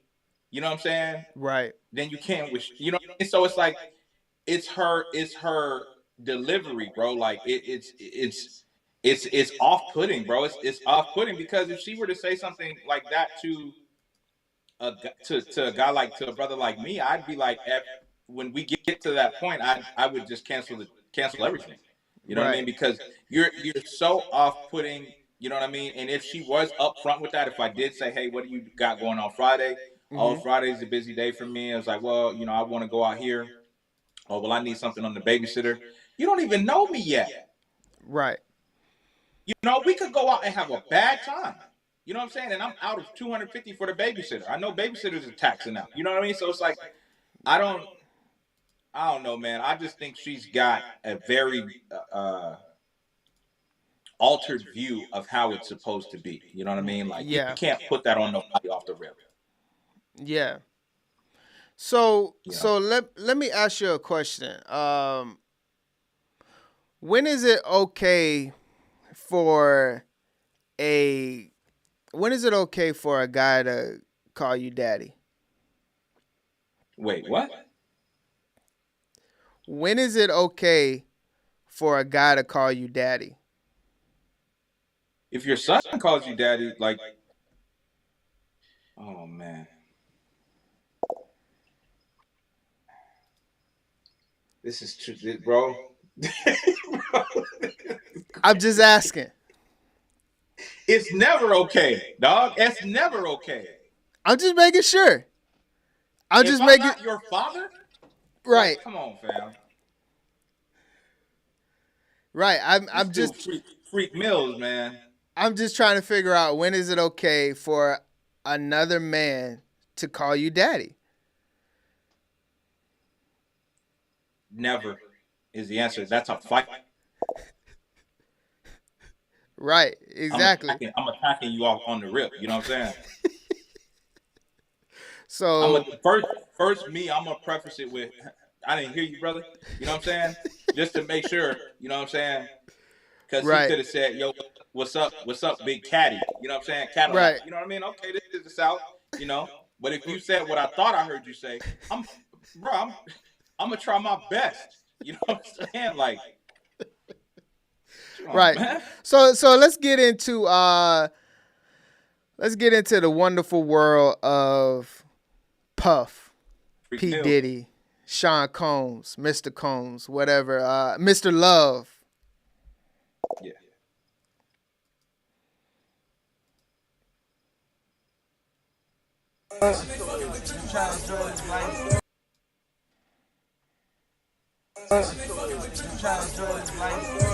Man, you doing it, man. You deserve it, daddy. You putting in that work. Proud of you. I love you. So apparently it's okay if another man is calling you daddy. Bro. Man, you doing it, man. You deserve it, daddy. You putting in that work. Proud of you. I love you. Because Meek Mill is one of the hardest dudes we have out here, right? I don't know what is going on, man. You know what I'm saying? You can't do that, bro. The way I would have jumped out of that pool, like,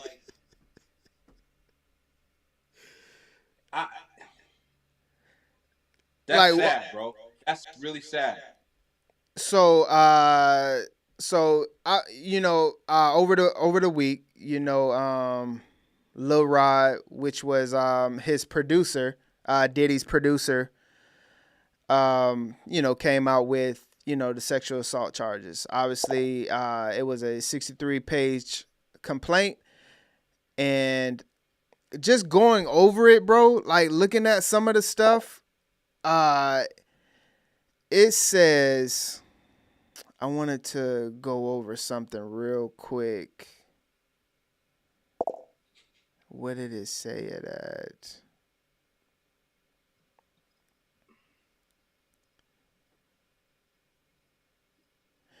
So it says, so in the lawsuit, I'm reading up here if you can see.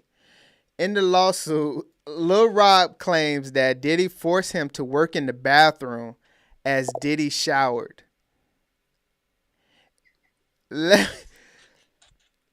Bro, if someone is forcing you to work in the bathroom while they're showering, what?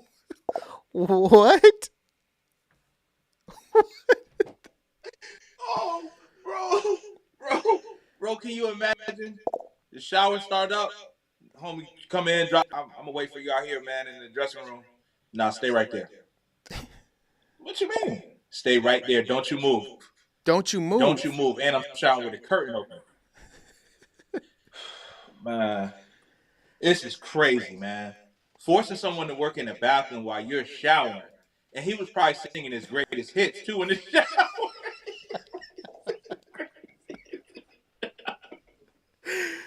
Yo. Oh, man. Can't stop, won't stop in the shower? Nah. And That's then, crazy. like, going through his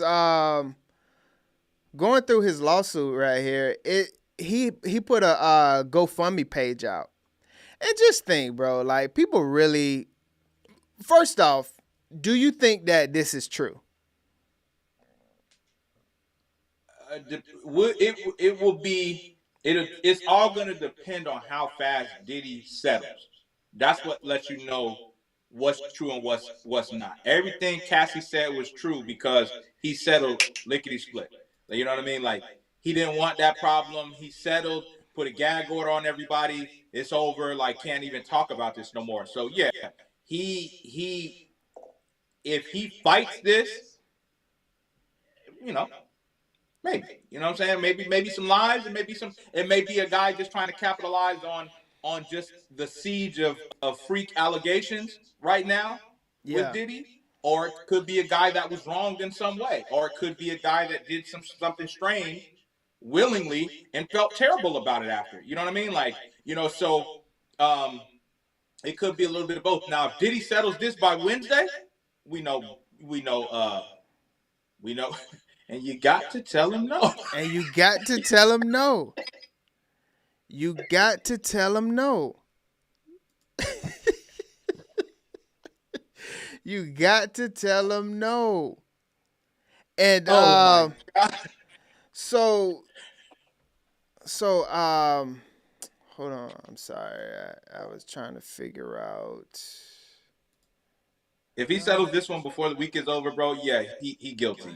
If he tries to fight this, then yeah, because then Diddy's gonna come out with his receipts and be like, nah, bro, you was doing that freak stuff like on your own, fam. Like, right. Yeah, exactly. Hold on real quick. I was trying to pull up. I don't know why it's not in my thing, but it'll take me real quick to get this part. I had it queued up. ABC. Do your thing, man. They got a freako going on, man. That boy about to get a freako. A first ever, not a Rico, a freako case. This is crazy. But see, it kind of been going on. But yeah, it kind of goes back to old boy that got caught up, Epstein, and we've been hearing about Diddy for how long now? Since we were kids, we used to always hear about Diddy, man. Since we was kids, and that's why I just feel like, we gotta like really start like calling things for what they are and really start in a way like boycotting it. Like Diddy been doing this since the 90s. But we still support you know, the Ciroc, even though it's not really his brand. You know, he's just Thank God it's not his brand no more, bro. yeah.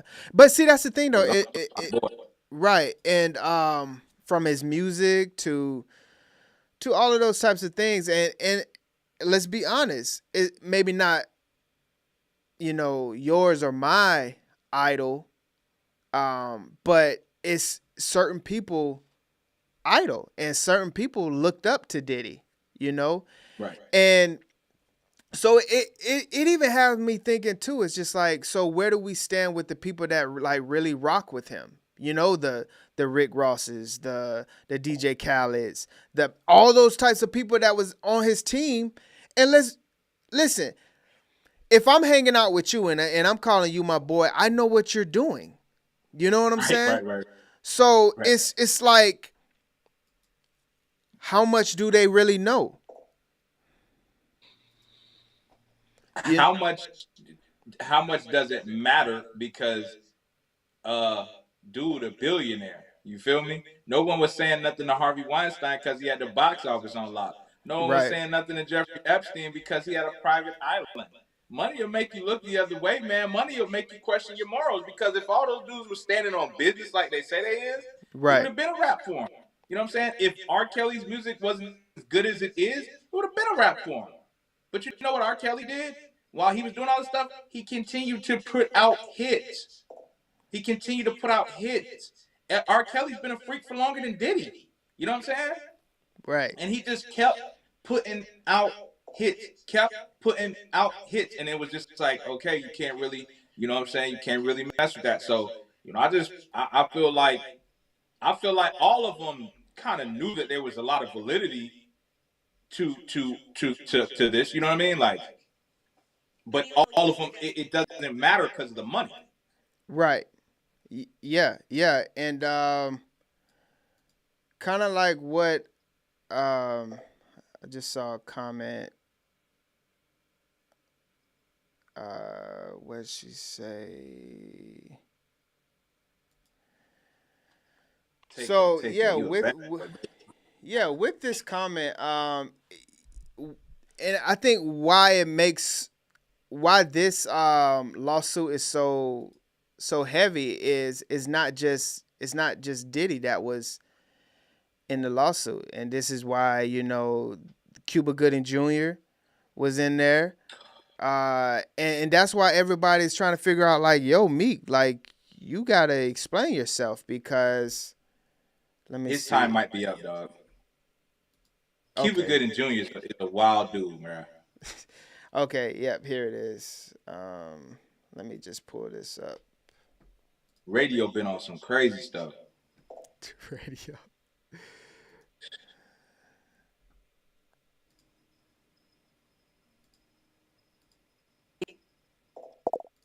Pop mogul of sexually assaulting him and forcing him to have sex with prostitutes. But a lawyer for Combs called the events described in the law. How do you force someone to have sex with prostitutes? I'm a grown man. How do you force me to do that, though? It's almost like I'm gonna say that you can't, right? But it's almost like, you know what I mean? Either you F them or I'm going to F you. You know what I mean? Type of thing. You know what I mean? And if you're already in a situation like that, like, you're like, dang, man, I got to do it now because I'm already up this creek with these boys, man. Like, dang, man. Right. So let's listen to this. Right lawsuit, Pure Fiction. This is now one of several sexual assault lawsuits filed against Combs in recent months, including a lawsuit from the R&B singer Cassie that was settled last year. To break this all down for us, I want to bring in trial attorney and ABC News contributor Brian Buckmeyer. So nice to see you. Always great to be here with you. So you've been covering this for a while. I mean, you're familiar with Sean P. Diddy Combs. Not only does this lawsuit mention Diddy, it also includes other A-list celebrities. What stands out here to you? So if you see me looking down, I'm looking down at the 73-page complaint that was filed yesterday. In terms of allegations of celebrities, we're talking about Cuba Gooding Jr. being shown through still photos of what the complainant says they have videos of groping him. There are allegations of P. Diddy touching the genitalia and anus of the complainant. And also, if you look to the complaint here, there's a few Easter eggs here where it says the rapper redacted on Mr. Combs' yacht consorting with underage girls and sex workers, and you look down to the redaction, it says, well, the person is a Philly rapper who dated Nicki Minaj. I think that may be Meek Mills. And also says, see, and that's what I'm saying. It's just like, it's not just a Diddy thing. And when you start putting evidence where they're talking about like, hey, we have still pictures, we have video. Like, this is just the beginning. Like, in another week, in another 2 weeks or so, who knows what's gonna actually come out, from these this isn't going to age well for Meek, because I knew it was a wrap for Meek when I saw him in a matching shirt with Diddy, I saw that. Bro, I feel like this. You my brother, dog. You my brother, and I love you. But we will never, ever wear the same shirt on the same day in the same place. We're not doing that, dog. Right. You know what I mean? Right. I feel you. He took that man shopping. It was just like, this will look good on you. Come on. What size are you? Medium? As an R&B singer redacted in Mr. Combs' Los Angeles home, consorting with underage girls and sex workers. When you go down to the redaction, it says he's a Grammy Award-winning R&B singer who had trouble with law enforcement after assaulting a Bayesian billionaire. I don't know who's a billionaire from Barbados that we know that dated someone. That sounds like Chris Brown. So there's a lot of big names here, both as Easter eggs and also just on the front pages of these allegations. Wow, just huge. And the lawsuit also claims the misconduct happened during the creation of Diddy's latest album, the Love album, and is seeking, as we've mentioned, $30 million. The suit not only names the mogul, but includes his son and Universal Music Group, claiming there is an alleged RICO enterprise to enable his misconduct. Explain why the lawsuit goes beyond Diddy and what's kind of at stake here. This, along with Cassie's lawsuit that you talked about earlier that was settled, reads a lot like what we saw in the R. Kelly case in the EDNY, where they're talking about this being a criminal enterprise that's all feeding towards this one individual's depravity of wanting drugs and sex and rock and roll and everything in between, that everyone seemed to know and go out and facilitate what Sean Diddy Combs wanted. Even in part of these allegations or these complaints, they call his chief of staff the Ghislaine Maxwell to P. Diddy's Jeffrey Epstein, saying that this was a total sexual enterprise to feed into his desires. And we want to note that Diddy has denied all claims against him, but this can't possibly help his brand. Like, where do you see this going, and where do you see this lawsuit going? Again, I draw the comparison to that of R. Kelly, where there might have been rumors in the background. There were lawsuits that were settled. There were whispers behind closed doors. But as those whispers start to grow and get louder, you potentially could see greater civil litigation. They're saying in this case they want to fight it. Potentially we see a jury trial out of here. But this is based on sex trafficking allegations as well as claims that are criminal in nature. For me, I'm thinking SDNY, that being the Southern District of New York, right here in Manhattan, they're probably looking at these allegations and thinking, where are the videos? Where are these still shots that we're seeing in these complaints? Yeah, so, yeah, like I said, I mean, they're obviously going to need the evidence. If you're going to put it in there, we're going to see it soon. And that's what's so wild about the story. Yeah, exactly. The sex trafficking part. This isn't going. And this is. Yeah, this isn't going away. This is my part of how do we hold people accountable. Hold on.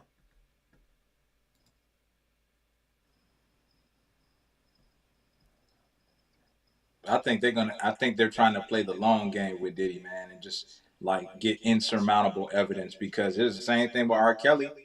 When the infamous tape dropped, it was what, 2000?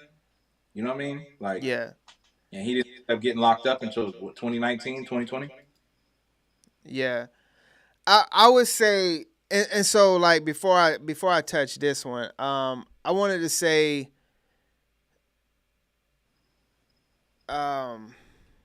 so where do we hold? Like I was saying, like where do we hold people accountable for this? Like it's all about accountability when we start looking at this type of stuff. Because like let's say me, right? I'm over here doing some wild illegal stuff, sex traffic, all of this stuff like this, right? And you my mans, Right. and you know that I'm doing this type of stuff. Where do we hold you accountable in that? Well, I think what happens a lot of times is, right, because you my man 50 grand. I'm not gonna and I gotta be honest, I'm not gonna call the laws on you, right? I'm not gonna call the laws on you, sir. I'm not gonna serve you up, right? Pause. But what I am gonna do is I'm gonna disassociate myself from you, right? So that way when this comes out, I could be like, y'all, like Jay-Z and Diddy don't hang out as much anymore. They're not around each other anymore because Jay probably got wind of the stuff Diddy was doing. You know what I mean? Like, right. And was just like, nah, I can't. You know what I mean? Like, or allegedly doing it. You know what I mean? So he was hearing the same whispers we hearing from the same avenues we hearing, the same back channels we hearing. He's like, no, I can't get down with this dude and stuff. You know what I mean? And then if you're a real friend, you gotta let them know, like, hey man, listen, if you being out here and being freaky, bro, they're gonna get you, bro. Like, right. But that's what I would say to you. You know. But I'm gonna push back a little bit. There's a difference between really doing bad things versus like doing criminal activity, especially when it comes to sex trafficking. Can we really sit here and say that we're going to turn the blind eye just because I'm your homeboy? Yeah. You know what I'm saying? Because let me put this in perspective too. I'm not gonna put it on air, but what we know about somebody else, right? Oh, I know what you're talking about. Yeah, you know what I'm saying? Like that story. If you're doing that, like let's say I was that person, right? Who we're talking about. Right. I would expect you. Cause honestly, bro, I shouldn't even put you in that position to make that type of judgment call. Correct. So it's just like, don't put that on me of making a moral high ground or like not ratting you out, bro. Like you doing some foul. You know what I'm saying? So it's just like, if you're going to that extreme, right? Yeah, because see, that's the thing though. That is the extreme. Right. We're talking about sex trafficking. Right. So pretty much, I think where I was coming from is I'm like, if I know you getting your bread by money laundering, your secret is safe with me, brother. 1,000. Hey, stick them for what you can get. Get what you can get. But I got to go this way because when they come for you, they gon', you know what I'm saying? They gonna bust your head. If you're out here sex trafficking and you my man, you're first off, you're sick, all right? And I have to try and get you behind some type of penal institution, bro, so that way you can't affect anybody anymore. You know what I'm saying?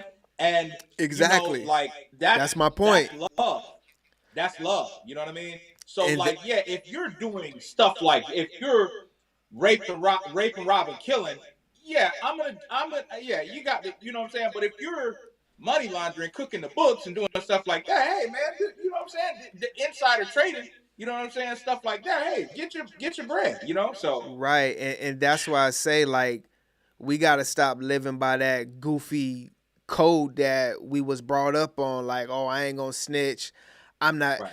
You don't gotta be the one that like go straight into the police office, but you can do tips, and that's why I say it's just like where do we put all of these people that's close to Diddy at? All of these entertainers that know, bro, what's going on. You know what goes on at these parties. You know what I'm saying? speaking of celebrity and status, like they'll get immunity, right? So they're not locking DJ Khaled up. They're not locking Rick Ross up. They're not locking Jay-Z up. They're not doing that, right? You know, but so they'll get immunity for the information that they have, you know what I mean? Because they're going to corner them. They're going to say, hey, look, man, like, they say you was there. They're saying you was there. Now, we know you ain't the big freak, but, you know, we got to get one of the freaks out of here. We want the big freak. You know what I'm saying? You're a little freak, you know? So we got to start getting some of these freaks off the street. You know what I'm saying? Right. So. Yeah, no, 100%, man. And, yeah, we'll end it right there. I think we had a couple more things, but we'll save them for Thursday's show. I want to thank everyone for coming out and enjoying, getting themselves in the conversation. I hope you enjoyed it just as much as me and Rob did up here. We're definitely grateful for everyone that tuned in, and I wanted to leave with the word, and the word today, this episode is dedicated to Exodus 20, verse 3. And this is pretty much what we've been talking about this whole episode and through life. You know, the idols and false gods and all the things that we think about that we're not worshiping, but we find ourselves worshiping if we're not giving the praise, the worship, you know, the time to God, and that's Jesus Christ. If we are not taking that time out and asking, you know, our Lord, how should I move? You know, we're looking towards something else. You know, it doesn't have to be a person. It could be music. It could be culture. It could be the ring that's on your dresser. It could be anything, you know. Idol is a noun, person, place, or thing. And I just want everyone to kind of think about that as we go forward this week. Like, hey, what are we spending our time on? What are we idolizing? You know, because we could have a false god in our life that we don't even know. And right here it says, you shall have no other gods before me. And we know our God is a jealous God, and for good reason. You know, he's good to us, and we have to keep that in mind and really put it in thought on how much time are we giving him each and every single day, and are we bringing our issues and our wins to him. And yeah, that's my thought process on it, and I appreciate each and every one of you for seriously. And that's it. Peace.